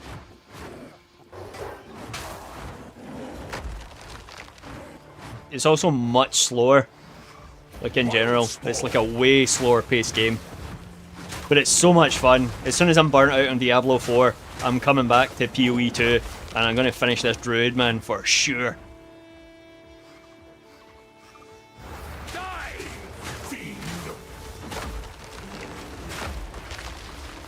You know, how could you not have fun doing this, you know? And the best of it is to Path of Exile released the druid for free. Wasn't behind no paywall, like the Paladin. And I'm not complaining. I fucking knew the Paladin was going to be behind a paywall. Like, we all knew it the whole time, so. Check any post on Reddit. That's what everybody was saying for years. Oh, Blizzard will release the Paladin, but it'll be like a £30 DLC.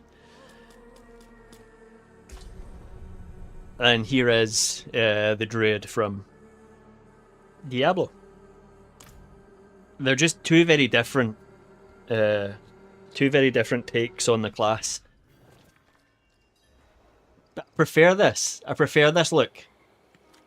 I know it's just me. Oh, really? You're gonna come and attack me?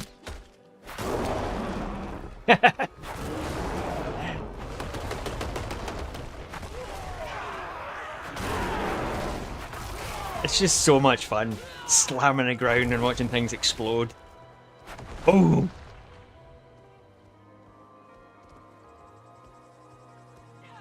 Oh, and you're a druid too, so you can use, like, magic.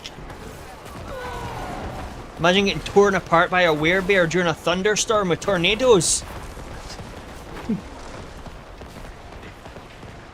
But yeah, this is a character I made like a couple of years ago now, so he doesn't have access to any of the new seasonal stuff or anything like that, unfortunately. So, which is why I want to make a new druid, so I can play with all the new stuff and make like a super juiced druid, man.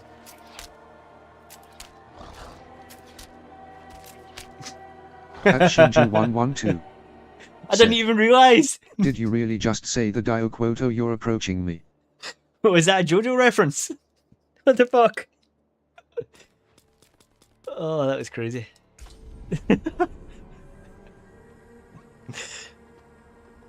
Oh, you know, actually, I've been using Reddit a lot more again recently, a lot more than I have been in the past. I took a break from Reddit for a while, but I saw someone on Reddit today asking, I want an anime that has thick, buff dudes in it. And the first thing that came to mind was JoJo. I was like, bro, you want buff, thick dudes? You need to watch JoJo. So, we're going to do a bit of work on my rogue. My barbarian is pretty cool. I've got him kind of sorted though. It's just going to be a case of getting new items and crafting new items as we go for the barbarian. The rogue though is going to be starting fresh. Fresh skill tree, no points added, no nothing. No weapons. We've obviously got our cool aesthetics, but yeah.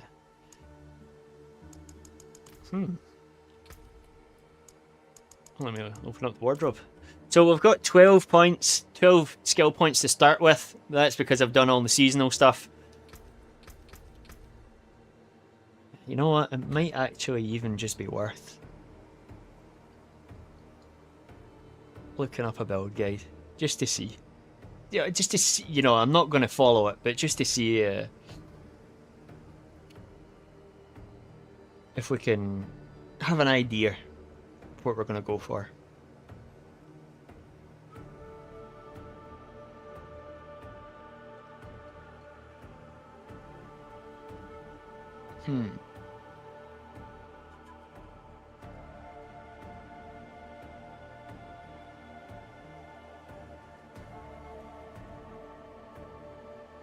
Okay, I think you can see that. I hope you can still see it. This is the barbarian guide I was following, so there is still a lot more for the tree I need to do for the barbarian, but yeah. It's gonna just be a lot of thinking, a lot of theory and whatnot, so. Build guides. Dread Rogue. Penetrating Shot, Twisting Blades, Flurry. Penetrating Shot, Twisting Blades, Death Trap, Heartseeker. Penetrating Shot might be the one. Dancing Knives. Dancing Knives is kind of like Whirlwind. You just spin and throw knives out. Hey, that sounds like me. I don't know what Twisting Blades is or Penetrating Shot, so let's just... I don't know. Let's just mess around, put some skill points into stuff. Invigorating Strike. Brilliant Shift. Is that a mobility skill?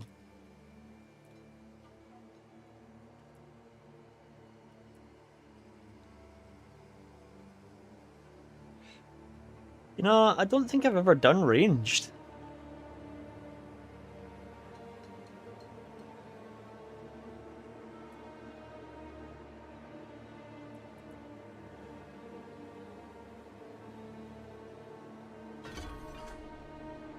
We'll go with arrows. Increase crit chance. Okay, so we can choose between... You can only choose one upgrade here. Do we want it to knock back close enemies and make them vulnerable, or... Oh yeah, we'll have it pierce, yep. And a 30% chance to execute injured non-boss enemies. Go for that. Barrage. At Shinju112 Flurry. said, God, that seems like a drag to understand to me. I feel like I am too much of a me just want to play game, no guide, just do stupid build, lol. I mean, you can, and I think that's one of the best things about Diablo 4. You can just turn it on. You don't have to follow a build guide. It's like I was saying. I didn't with my barbarian. I didn't follow on with my paladin either. I just loaded it up and was putting points into skills and went ahead with it. A build guide is only really important for like when you get to the very, very end game. So, you don't need to. You really don't need to follow a build guide for Diablo. Only if you really want to push the end game content. So, Shadow Step. Oh, that looks like mobility.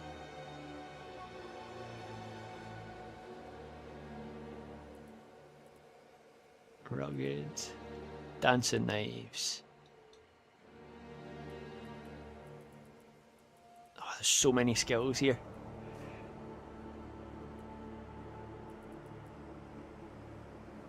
I might just go with Dancing Knives. It's really basic, I know, but...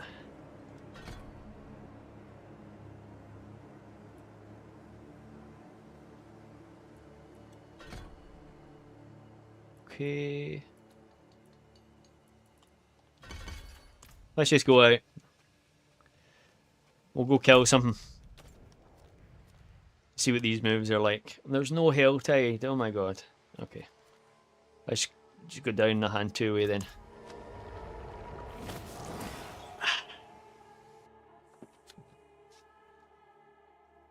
At Shinju112 said, that has a lot of build possibility though. There is, yeah. And I mean, like, brother, people like... I get it, right? Like, some people only ever play one game. For Diablo, for example, or Path of Exile. And I get that, you know, like... Sometimes you do need to just play one game, because, like... I know that there's people that, like, that play Path of Exile, and their favourite part of the game isn't even playing it. It's theory crafting a build around the tree, you know? Like, will this work if I do this? And it just... I was saying something like this earlier, you know, it's like I've never been so invested in a game to want to learn the skill tree to make my own build, you know. Don't get me wrong, I love these games, I do, right? But I'm with you on that aspect as well. It's like, there is just so much to take in, there's so many mechanics to understand, like each, it is a lot, and unless you're doing it every day, all the time. That is too much to take in, and that is why I do follow build guides. Because as much as I don't need to follow a build guide at the beginning, I'm an endgame enjoyer, and I do like to have it ready for when I get to endgame, so. Okay, Griffith, let's see what you can do.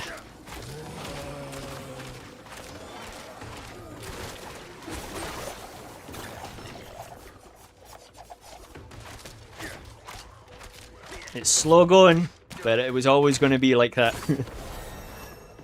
Okay, so as much as I like the spin to win, I shouldn't have spin to win on 2 characters. That's just not fun. Or, it's fun, for sure, it's just not interesting. Let's see what's it got, dash.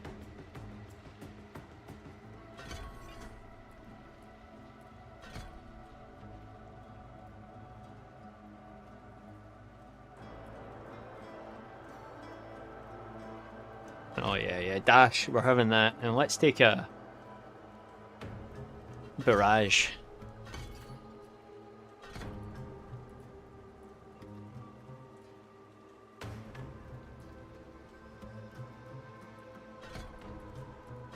Okay, let's sort some of these skills. Oh, that is cool. I also get an attack with dash, so I've got essentially 2 movement skills here. Let's go. Let's see what barrage does. Oh, that's not what I thought it was going to do, but that's cool, all the same.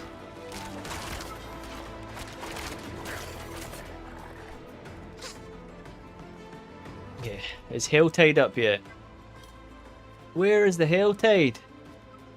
Helltide's the area of the map that's usually red, and that's where all the demons are coming out. It should appear soon. You get great experience in Helltide. That's where you want to be for leveling.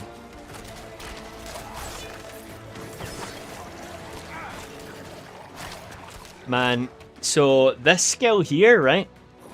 This one? It's not very powerful, right? But, let's say I get my cooldown reduction super low. Right? And I get plus to that skill, I could maybe just spam this. And it could be my 1-button build again. Maybe. So, there you go, VD making a dash build.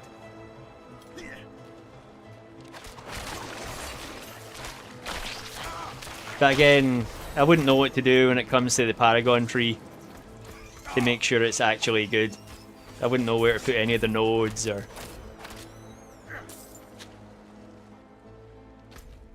Okay, there's Helltide now.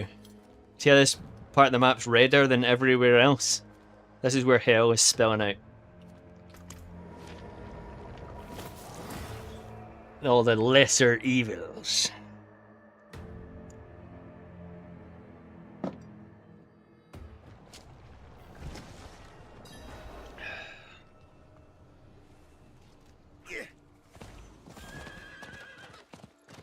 I also need to find a helmet so we can actually have our full get up on. Why isn't it letting me go to the wardrobe? I do have the brand of sacrifice on Griffith as well. Okay, so why we want to be here is important. So Helltide is great for experience, but there's certain chests in Helltide. These things here, right? So you need 75. You see up at the top right hand corner there, right? I've got 69 of those cinders. You need 75 cinders to open one of those chests. When you open those chests, there's a chance that you could get really good items, but they also give a bunch of experience. So we're just going to run around here, kill things, grab the cinders and open the chests, and we're going to level up super fast, hopefully. So we'll also grab any shrines if we see them. This greed shrine, for example. If we kill enough things here, we probably won't, but if we kill enough things here, a goblin should appear. I'm not really doing enough damage. Oh, there we go, a goblin appeared. I've got to chase him down. Get back! No! Oh man, if this is my other characters, they'd be so dead already. Let's go, nice. Hey, I leveled up there as well. Man, I feel like I'm moving so slow! Oh, my other characters are zooming about compared to this.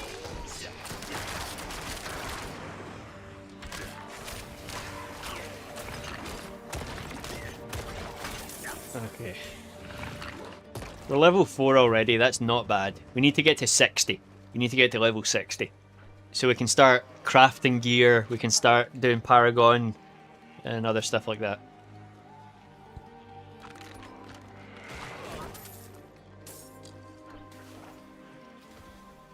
Because these low levels, the items aren't going to be very good to drop either, so the faster we level, the faster we level, the faster we can turn the difficulty up, and then the faster we can get good gear.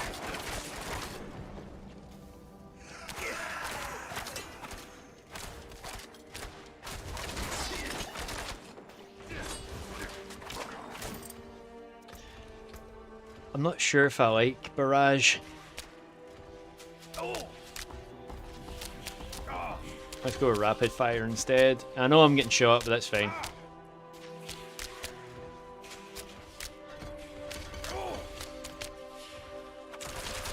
Oh, that's more like it. Okay, and I'm also going to change this for a melee.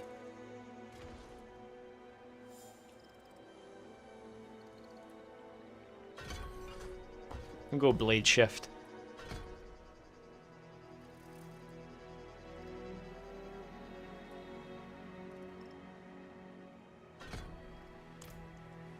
Okay. Oh, I suppose I could probably go grab a mercenary as well.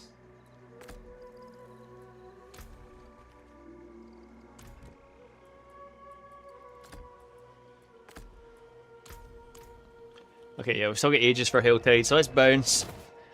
We'll go back to Zarbin's. Oops, or not. We'll travel to the den, we'll hire ourselves a mercenary.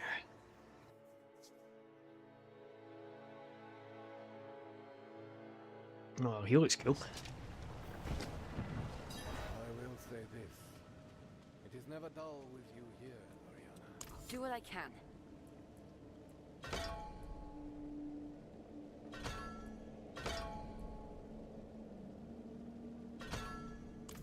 Okay, we've got a little mercenary with us now. Let's enlist some reinforcement.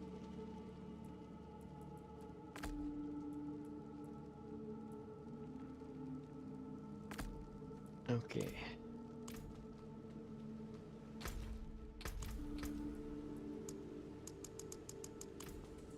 Still won't let me see the wardrobe.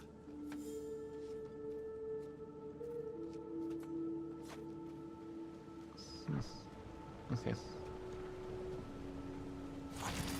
Let's head back. We've got a merc with us now, so...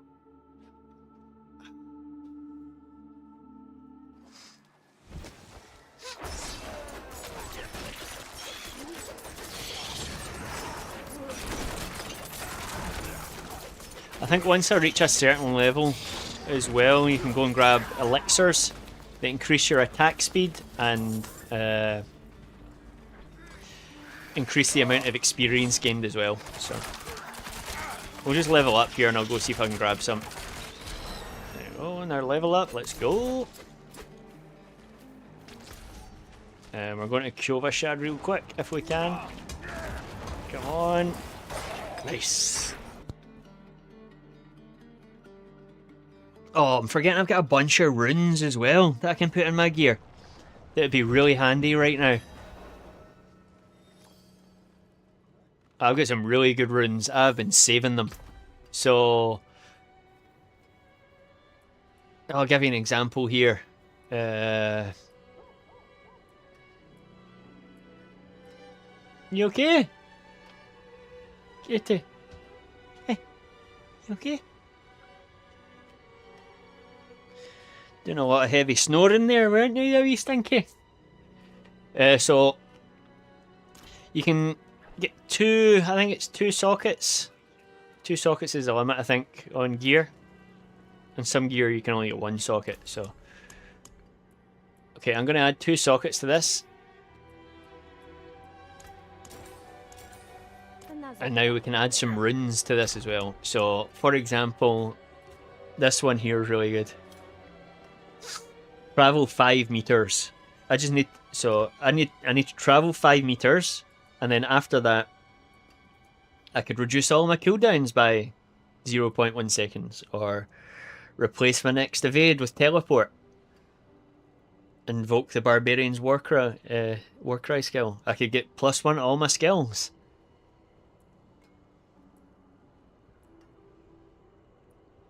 This is the one we want though. I travel 5 meters and then I get resources back, movement speed. So we'll pop that in there, and this in here, like so.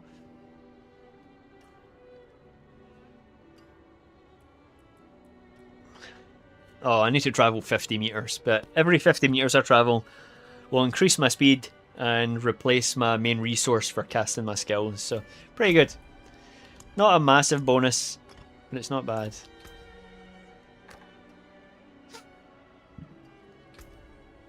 Oh, and we can level up again.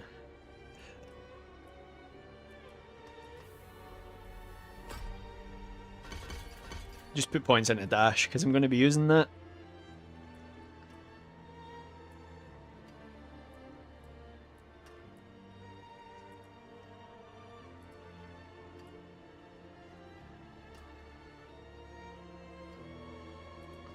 Some cool skills there. Shadow imbuement, poison imbuement, cold imbuement. Right, so like I was talking about earlier, none of these interest me. Where's the bleed imbuement?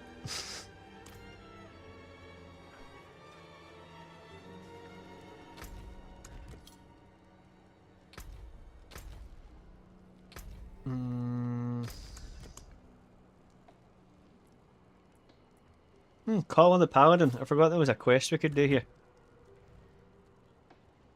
Where is he? Oh, miles away. Okay. Let's go help out this Paladin. I don't know if I got to do this quest because I didn't do it on the Barb. And the first time I started this season, I was a Paladin, so...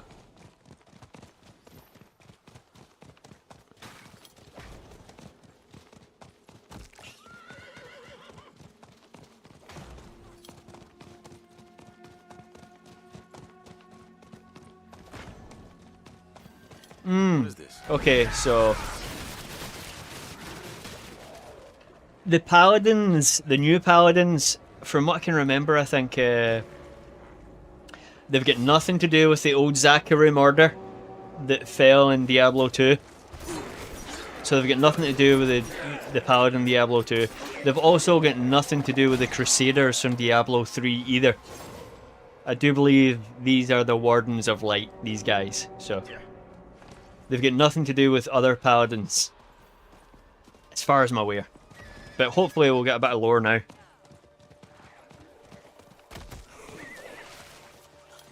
Oh, there's a goblin. Let's go. Oh, a bag of materials.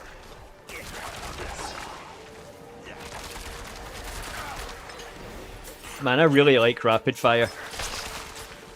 It's like a bow and arrow machine gun.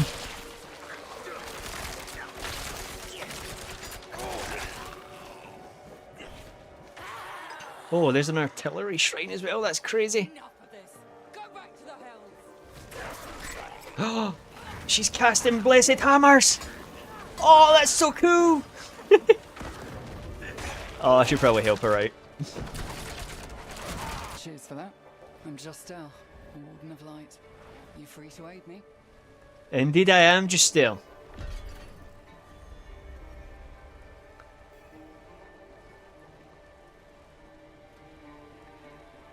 What is it that you were ordered to do, Justel? I'm chasing a group of Asmodan cultists who captured a girl known for her connection to the light. Some say she has a gift of healing. We were asked by her aunt to find her and offer protection, but it was too late. They're left with her shouting about a forsaken chapel. I have a feeling we'll find something there. Okay, to the Forsaken Chapel we go. Let's grab this artillery shrine first. This is just going to increase my speed and send out other arrows when I shoot arrows, like so. The cool thing is, the artillery shrine is an effect you can get, but you can only get it with Tyrael's Might, the mythic unique item. So, of course, I got a good shrine and there's no fucking enemies. That's classic, innit? Oh well, that sucks. Do you recognise the name there, Shinju? Alcarnus. Area from Diablo 3. Oh! The Return to Tristram event is happening now. Anybody that plays Diablo 3, turn it on right now and go to Old Tristram. You'll see like a little red demonic mark. You can go and do all of Diablo 1 right now and Diablo 3. Shinju112 said, Alcarnus is the swamp. Yeah. It's just way more dilapidated now than it was before. So things have really went to shit after the end of Diablo 3. But yeah, Diablo 3, the Return to Tristram event's happening right now. So I was playing a bit of it earlier with my Necromancer. It's cool, I just like how they do it, like with the graphics and everything. Make it look kind of retro.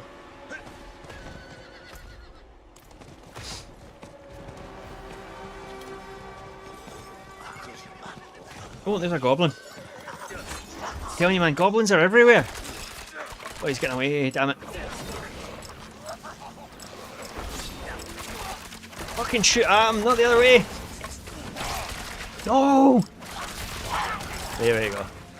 If you don't kill them quickly enough, they'll open up a little portal and run away, so.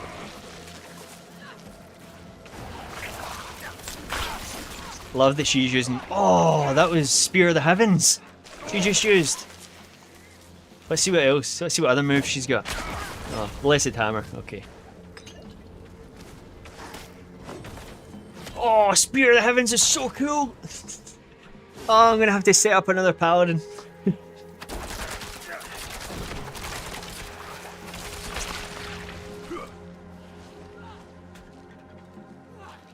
Oh, we could even do it together if you want. Not now, obviously, but if you got some spare time over the next few days, or the next couple of weeks, because the event lasts all month, the Return to Tristram event. So yeah, if you want to jump in, at one point we could clear out Old Tristram, the cathedral, together. We'd probably fly through it, man. We finish in 10 minutes or something.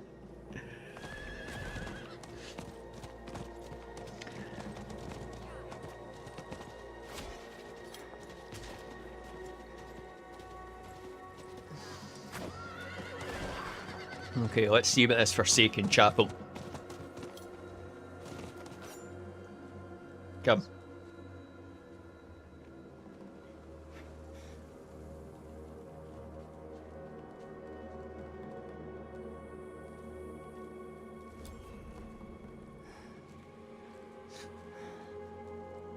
So much death.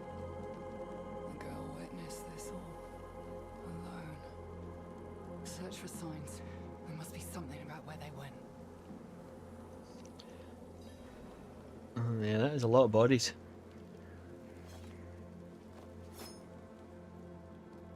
Oh! Oh!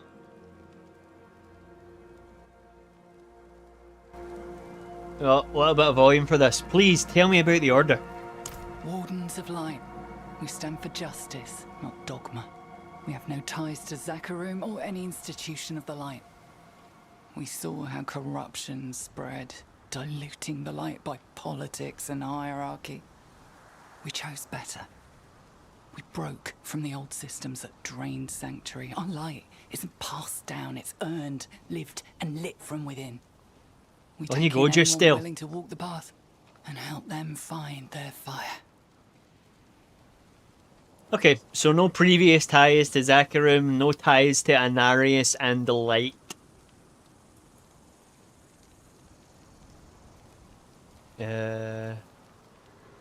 What horrors? Do the horrors haunt you? Naturally.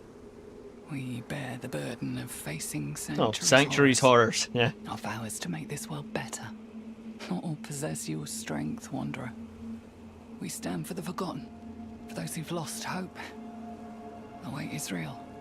And yes, we grieve what we witness. But if I close my eyes, the light floods in. We're moved by its song.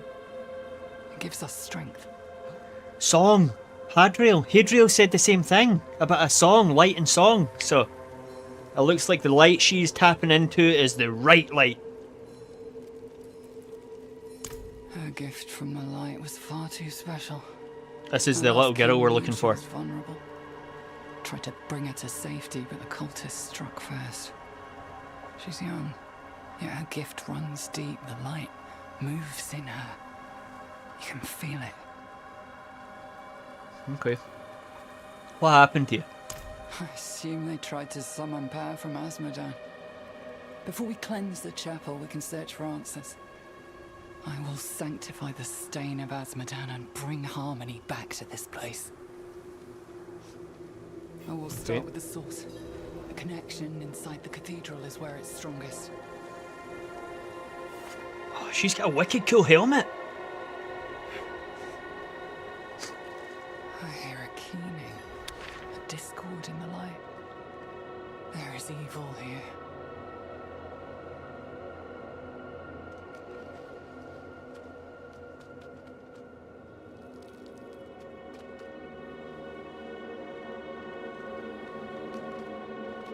Okay.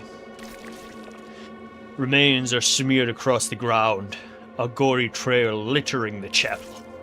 The remains are those unfortunate enough to be captured by the cultists. Though these are not from the prodigy's body. Okay, that's good. So the little girl isn't in these body parts.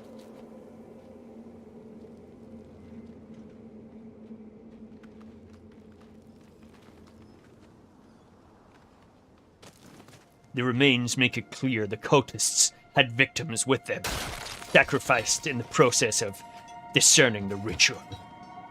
But these bones do not match the description of the prodigy. Okay, so this isn't her either.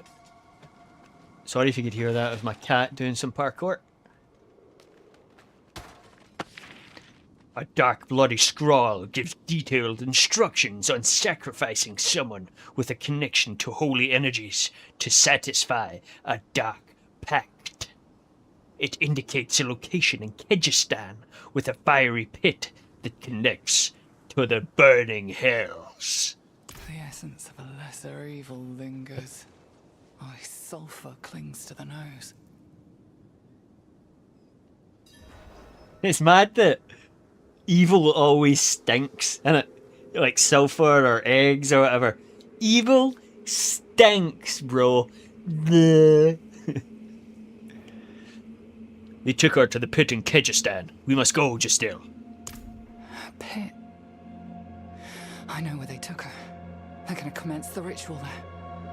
Let me cleanse the place quickly before we leave. Once I do it, they may sense the purging. Do you mind keeping watch? By the fury of the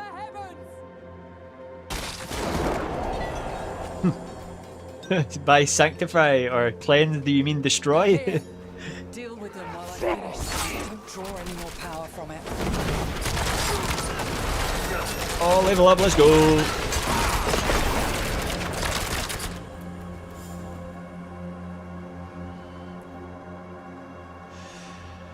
How do you think they knew we'd be here? Sometimes the light whispers to me. I find darkness must do the same to its servants. That doesn't matter now. We have what we need, and they're silenced. I'll meet you just by the pit. You got it. Okay, if she's going to the pit right now, I'm gonna head back to town first. See if I can get that elixir that I was talking about that'll increase my attack speed and increase my experience gained. I don't know if it will. I think I maybe need to be like a base level first, like maybe level 10, before I have access to buying it. So. All right. Oh, I've got this bag of goodies too. Great.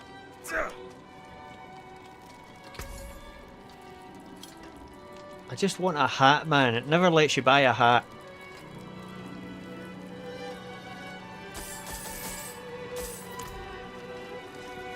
Okay.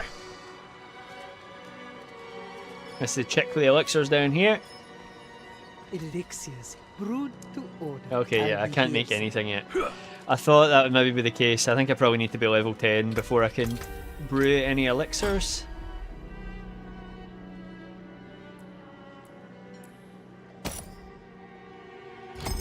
No way. Can I put that in there already?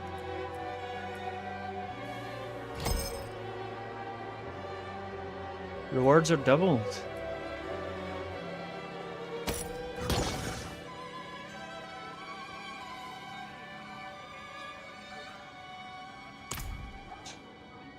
Okay. That Bane looked like it was going to be a real bad one there, like it's going to be taking a lot of damage off of me. 12% of my maximum life. I should maybe look into what that is actually doing before I commit to that.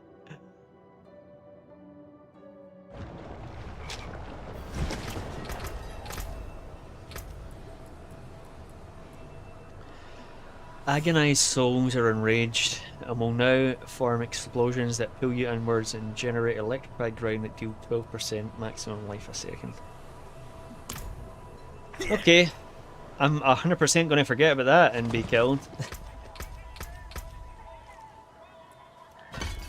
Okay, dash is upgraded.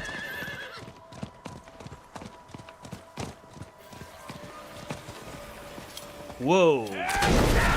What the fuck do you think that was? I don't think I've ever noticed that before. Sanctuary, man, it's a crazy place.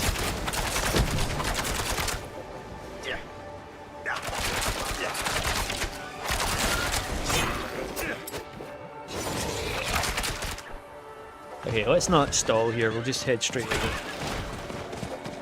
Oh, there's a shrine over there though, so let's take a little detour in case it's a greed shrine. Oh, it's a protection shrine down.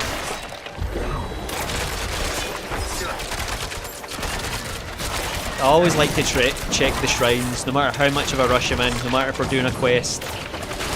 You never know if it's going to be a goblin shrine.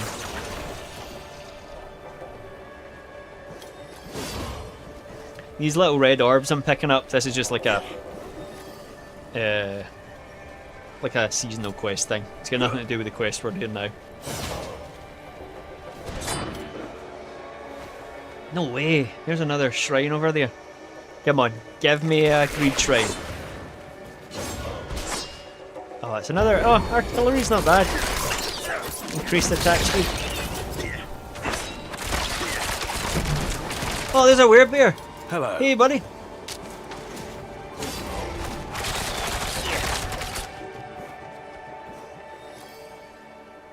Yeah, he's not interested. Alright.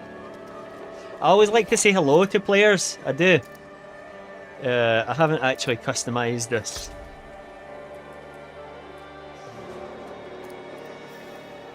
I like to say hello and thanks and everything to players, you know?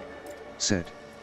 I recovered and changed up some stuff from my Battle.net account. Being in your stream reminded me of that. Nice! Okay. Now, when you get some time, if you send me your Battle.net name. Now, I bought Diablo 2 for a guy at work for his birthday. He bought me some for my birthday. That's not the point. The point I'm saying is, I need to be friends with you for 3 days before I can gift you anything. So, the sooner you send me your Battle.net name, the sooner I can add you as a friend. And then once the 3 days pass, I can then gift you something. Which is crazy if you think about it. Blizzard, of all companies, have like a rest period where I can't just set up an account or I can't just gift something to someone right away. You need to be friends with them for a few days, which is cool, I suppose. I reckon Blizzard have maybe had issues with something like that in the past, so But yeah, I need to be friends with you for 3 days first, so... But I'm glad to hear you've got it sorted. Yeah.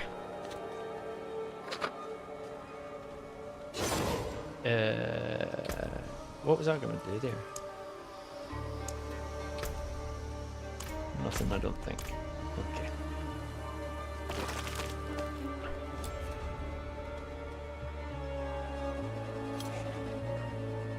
Okay, just tell me. Oh, we've got more questions. What do the cultists want? Well, they want the girl. They want this prodigy. So Power. That's all they're after. And they'll bleed her for it. But the light's with us. We should get going. wait a minute, I'm not done yet. I've got more questions. What's the meaning of your name? We choose a name based on the 5 oaths we live by. I chose justice. I was a child in a brutal world. Nearly lost my life before I understood it. But I saw enough. Enough to know I'd spend the rest of mine standing between the innocent and the dark. Justice wasn't just a word. It was something I carried. You know, this is going to sound really silly, but that resonates with me. In a world you're living in a world that's corrupt, no one stands up for the poor. Brother, if I could pick up a fucking sword and shield right now and go out and defend the weak and the poor, I would. But it's not something that's socially acceptable, is it? So, I'm absolutely bursting for the toilet, so I'm going to go use the toilet and then I'll be right back. So, oops. If you just bear with me.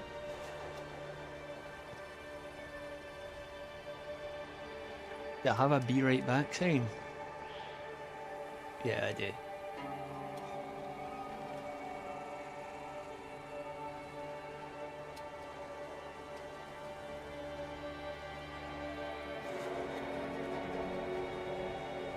Okay.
Okay, got your battle name.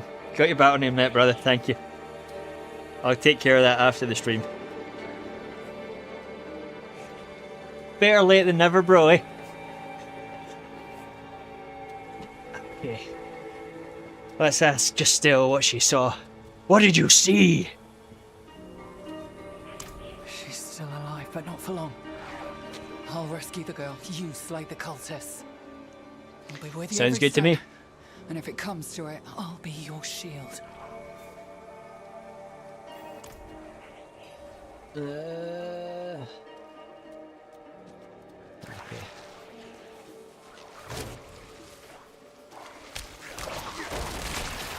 God, where did she go? Oh, I'm too late. Wait! With this sacrifice, we will appease the lords of hell and gain their power. Oh my god, this is taking ages. Like insta killed this guy as the paladin. Stop them. They'll ruin the ritual. Kill them. No!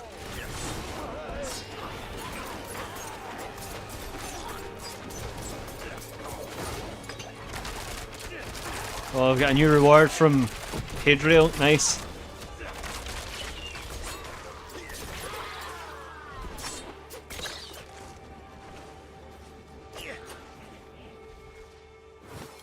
Is that hard? Yeah, nice.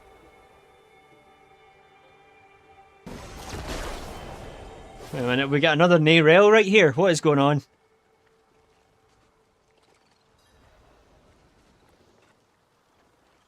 Oh, I can speak to her. How did you know about your gift? Well, I didn't think anything of the song I'd hear from the light. It was all I knew. When word got out, I was swarmed. I'm grateful to be safe. Still, I stand at a crossroads. The path ahead looks hard. But maybe it'll be worth it. Maybe I'll take up the mantle as a paladin. It seems fitting. It does, yeah.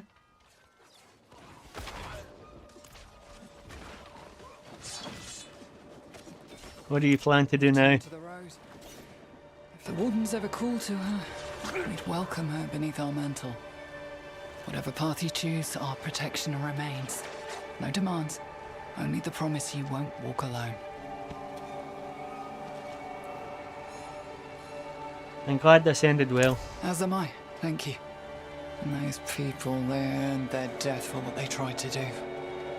Sanctuary may be covered in shadows, but if we fight for it, there can still be light.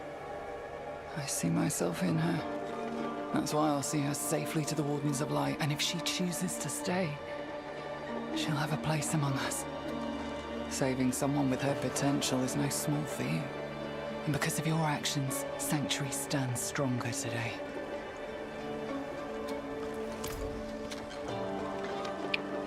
I wonder if the DLC has a lot to do with the... Oh, no way. I just got a unique item.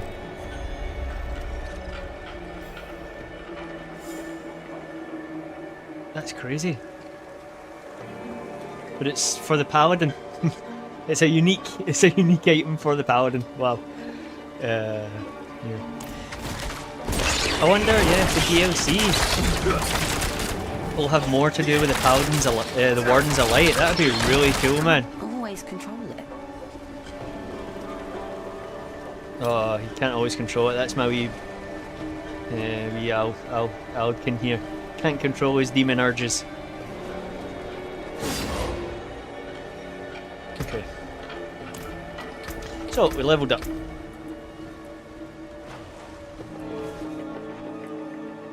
Smoke grenades, concealment.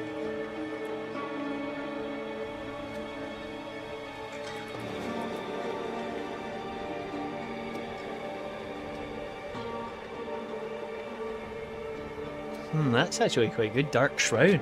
That'd be good for defense.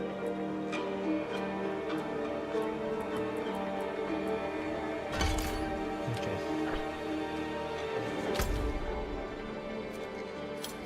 Oh. There's a world boss in 9 minutes. Okay, we'll do the world boss in 9 minutes. I'll hopefully get some good loot from that and possibly level up again. Hopefully there's people at the world boss, because I will not be able to do it on my own. I do not do anywhere near enough damage.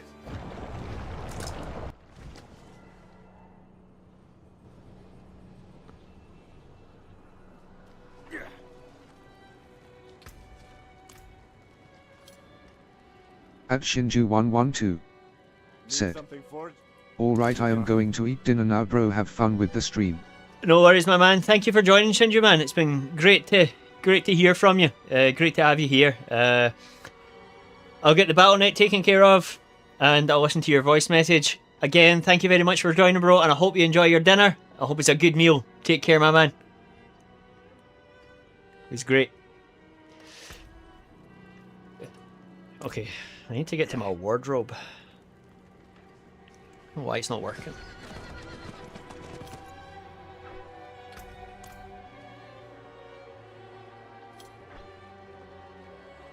That's so strange.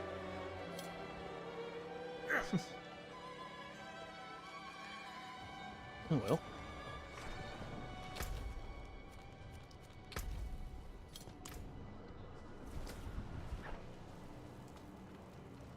Let's go get our divine gift. I wonder why it's not letting me change my cosmetics.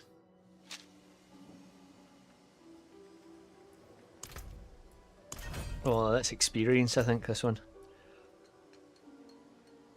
A moderate amount of experience. Nice.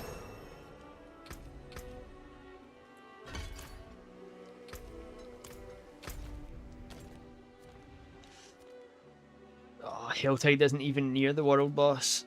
6 minutes. I maybe kill a couple of things in Helltide and then jump over.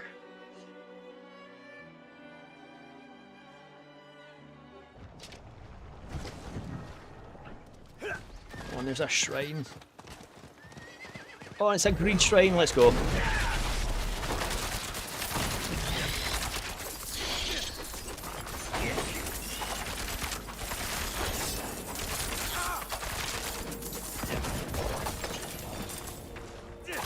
Oh, there's nowhere near enough enemies here. That sucks, man.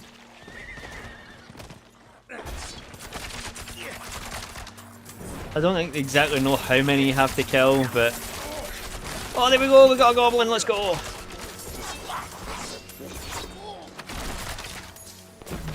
I'm never going to be able to get him. Come on, nice. Oh, I got a legendary crossbow.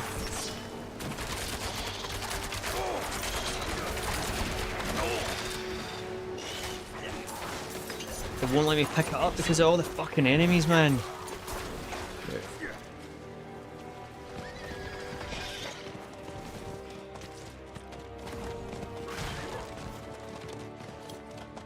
I don't know how quickly I can...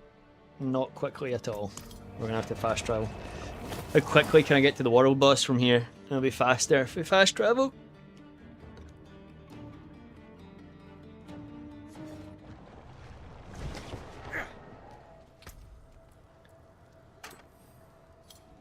What does that do?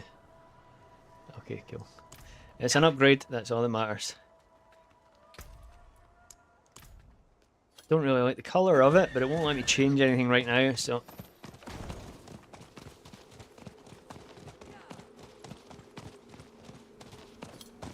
I suppose I could walk and... I could go with this guy, actually. Hey buddy, what's happening? I see you. Okay, so I'm probably just going to do the world boss and then shoot. And my cat is getting hungry, and I should probably eat something as well, so... But I do hope to stream again tomorrow. Oh, we've got 4 minutes. That's enough time to go and give my cat some food. Okay, I'm going to go feed my cat while we wait on the world boss.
Looks like I made it. I'm with a little bit of time to kill as well.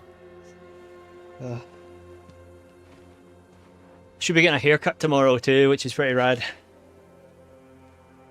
Been too long. I think it's the longest my hair's ever been. Look at the size of that guy.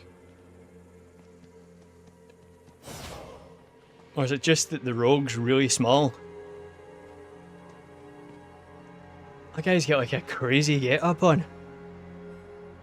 He's a Tunga. I think he's a druid. Don't know. No, that's a sorcerer there. Not sure what that is. He's a barb. I think that's a paladin next to him. Looks like it could be another paladin there.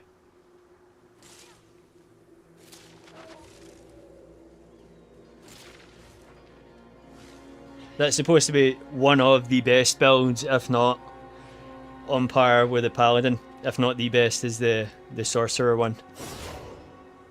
It's like crackling lightning or something. Looks really cool.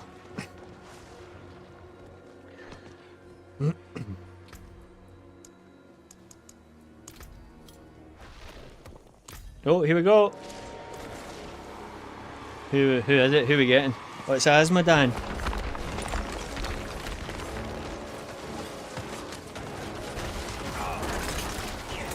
There's enough of us here that it'll end quickly, I think.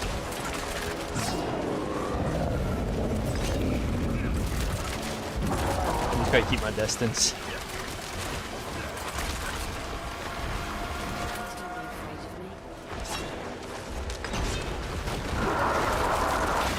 Come on, come on. Let's go.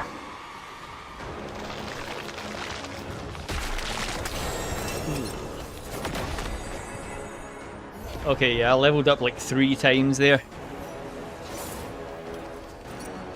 Fantastic. Yeah, 10, 11, 12, 13. I want to pick up all this gear, nice. We've got, oh! Do we have a new gift? I think we do actually. Now that I've killed Asmodan, I should be able to use the Asmodan. Oh yeah, here we go. We got a little bit of volume for this. Hopefully once the music stops being crazy.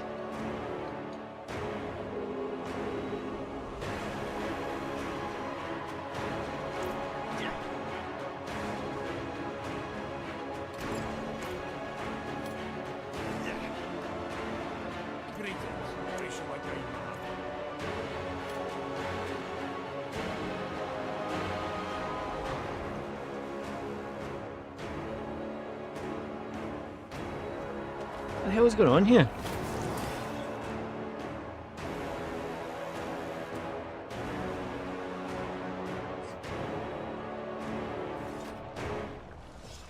There we go. Jesus, with the crazy music, man. I want to actually be able to hear what Hadriel's telling me. Okay. So, because I've just killed Asmodan now, he's gonna yell. He'll tell me. You carry the trophy of a lesser evil. After I sanctify it, you should be able to wield divine strength along with the strength of the demon. Of the demon. Though I warn you, power demands balance. While you wield their essence, you are tethered to the demon it came from.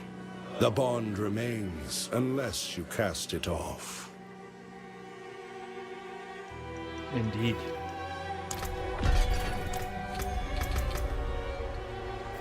Okay, yeah, well, I'd already got Asmodan's.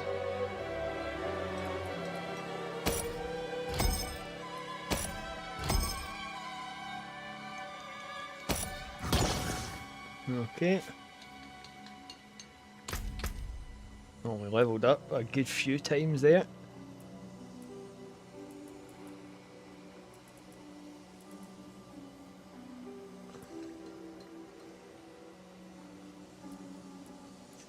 Suppose I couldn't view.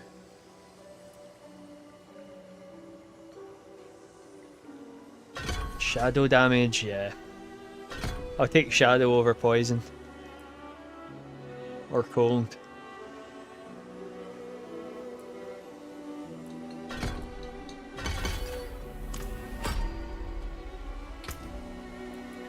Oh, finally got a helmet. And it's a legendary one too, wicked.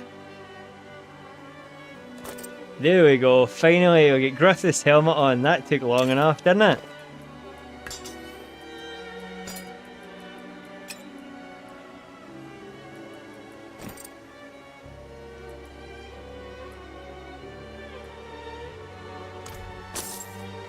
Oh, boots as well, legendary boots. This is us just starting to get going too. Okay, now that I've got my full gear on, we might just go out and do a little bit of killing first. Maybe a little bit of leveling in Helltide before we go. The cats have been fed, it's just me that needs to eat now. I'm not as important as the cats. Well, I guess I kinda am. Yeah. I want to change this bow, man, this crossbow.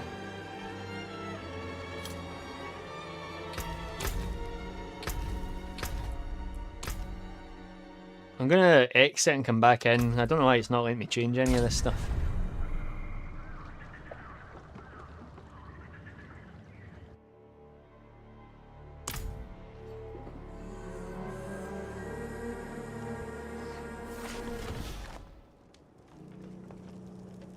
Oh, still not letting me use the wardrobe.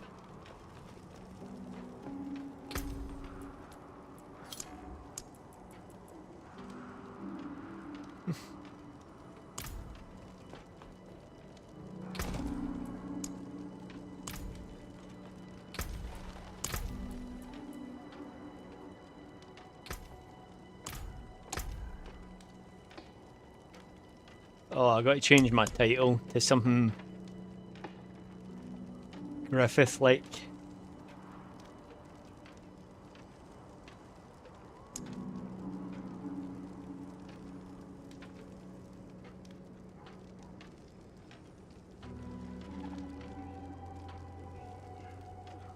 Is demon not a word? They have, though.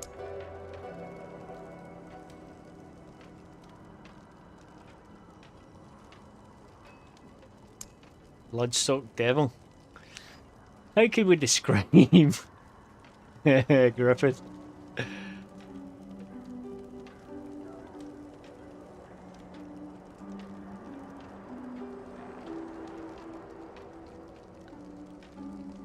Heretic.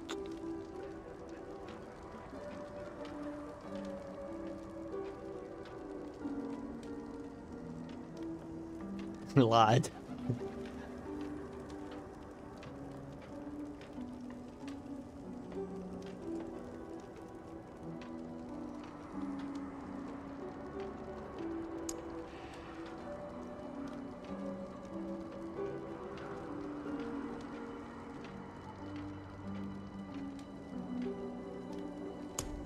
We'll just go with blood-soaked nightmare. I can't believe it's not letting me change any of my gear. Oh well, let's go out and test out the new stuff that we're actually completely Griffith now. Hey bud, I gave you your foods! You just want a bit of lovin's? Okay, wait a minute, let me test out and see what Griffith's like in the battlefield. And then I'll finish, okay? Mate, come over here with me. Psst, psst, hey! Come on! Hey! I don't even think if I change it, you'll be able to see where he is. Ah, he's over there. Ha! Come here! Come on! Come on, mate! Come on! Psst, psst. What's this? Hey, you! You know, if you're gonna be fussy, then be fussy.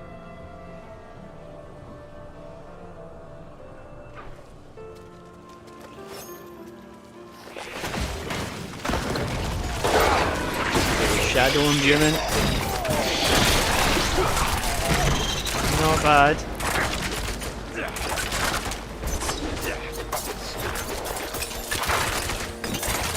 Oh, another reward from Hoodrill. Nice. Okay, it's going to be a bit slow with the rope, but I'm going to stick up. I'll stick up with it. So. But, oh, here he comes now. Hey, come on. Come on. Hey. But yeah, I probably am going to shoot. I'm actually starting to feel a bit nauseous, man. I'm quite hungry. Happen. Hey. You see his shadow. Yeah, he's not having it. Okay. But yeah, I hope you enjoyed this stream. Getting back into Diablo. I've got some new music ready to upload as well. So if you want to catch any of my new music, it's going to be on my channel. Just subscribe if you want, so you get notifications when I upload stuff. But yeah, I hope you've all had a great start to the new year, and I hope it continues to be good for you. But yeah, that's going to do it for now, everybody. So I hope you've enjoyed this stream. I'm having so much fun with Diablo 4 right now.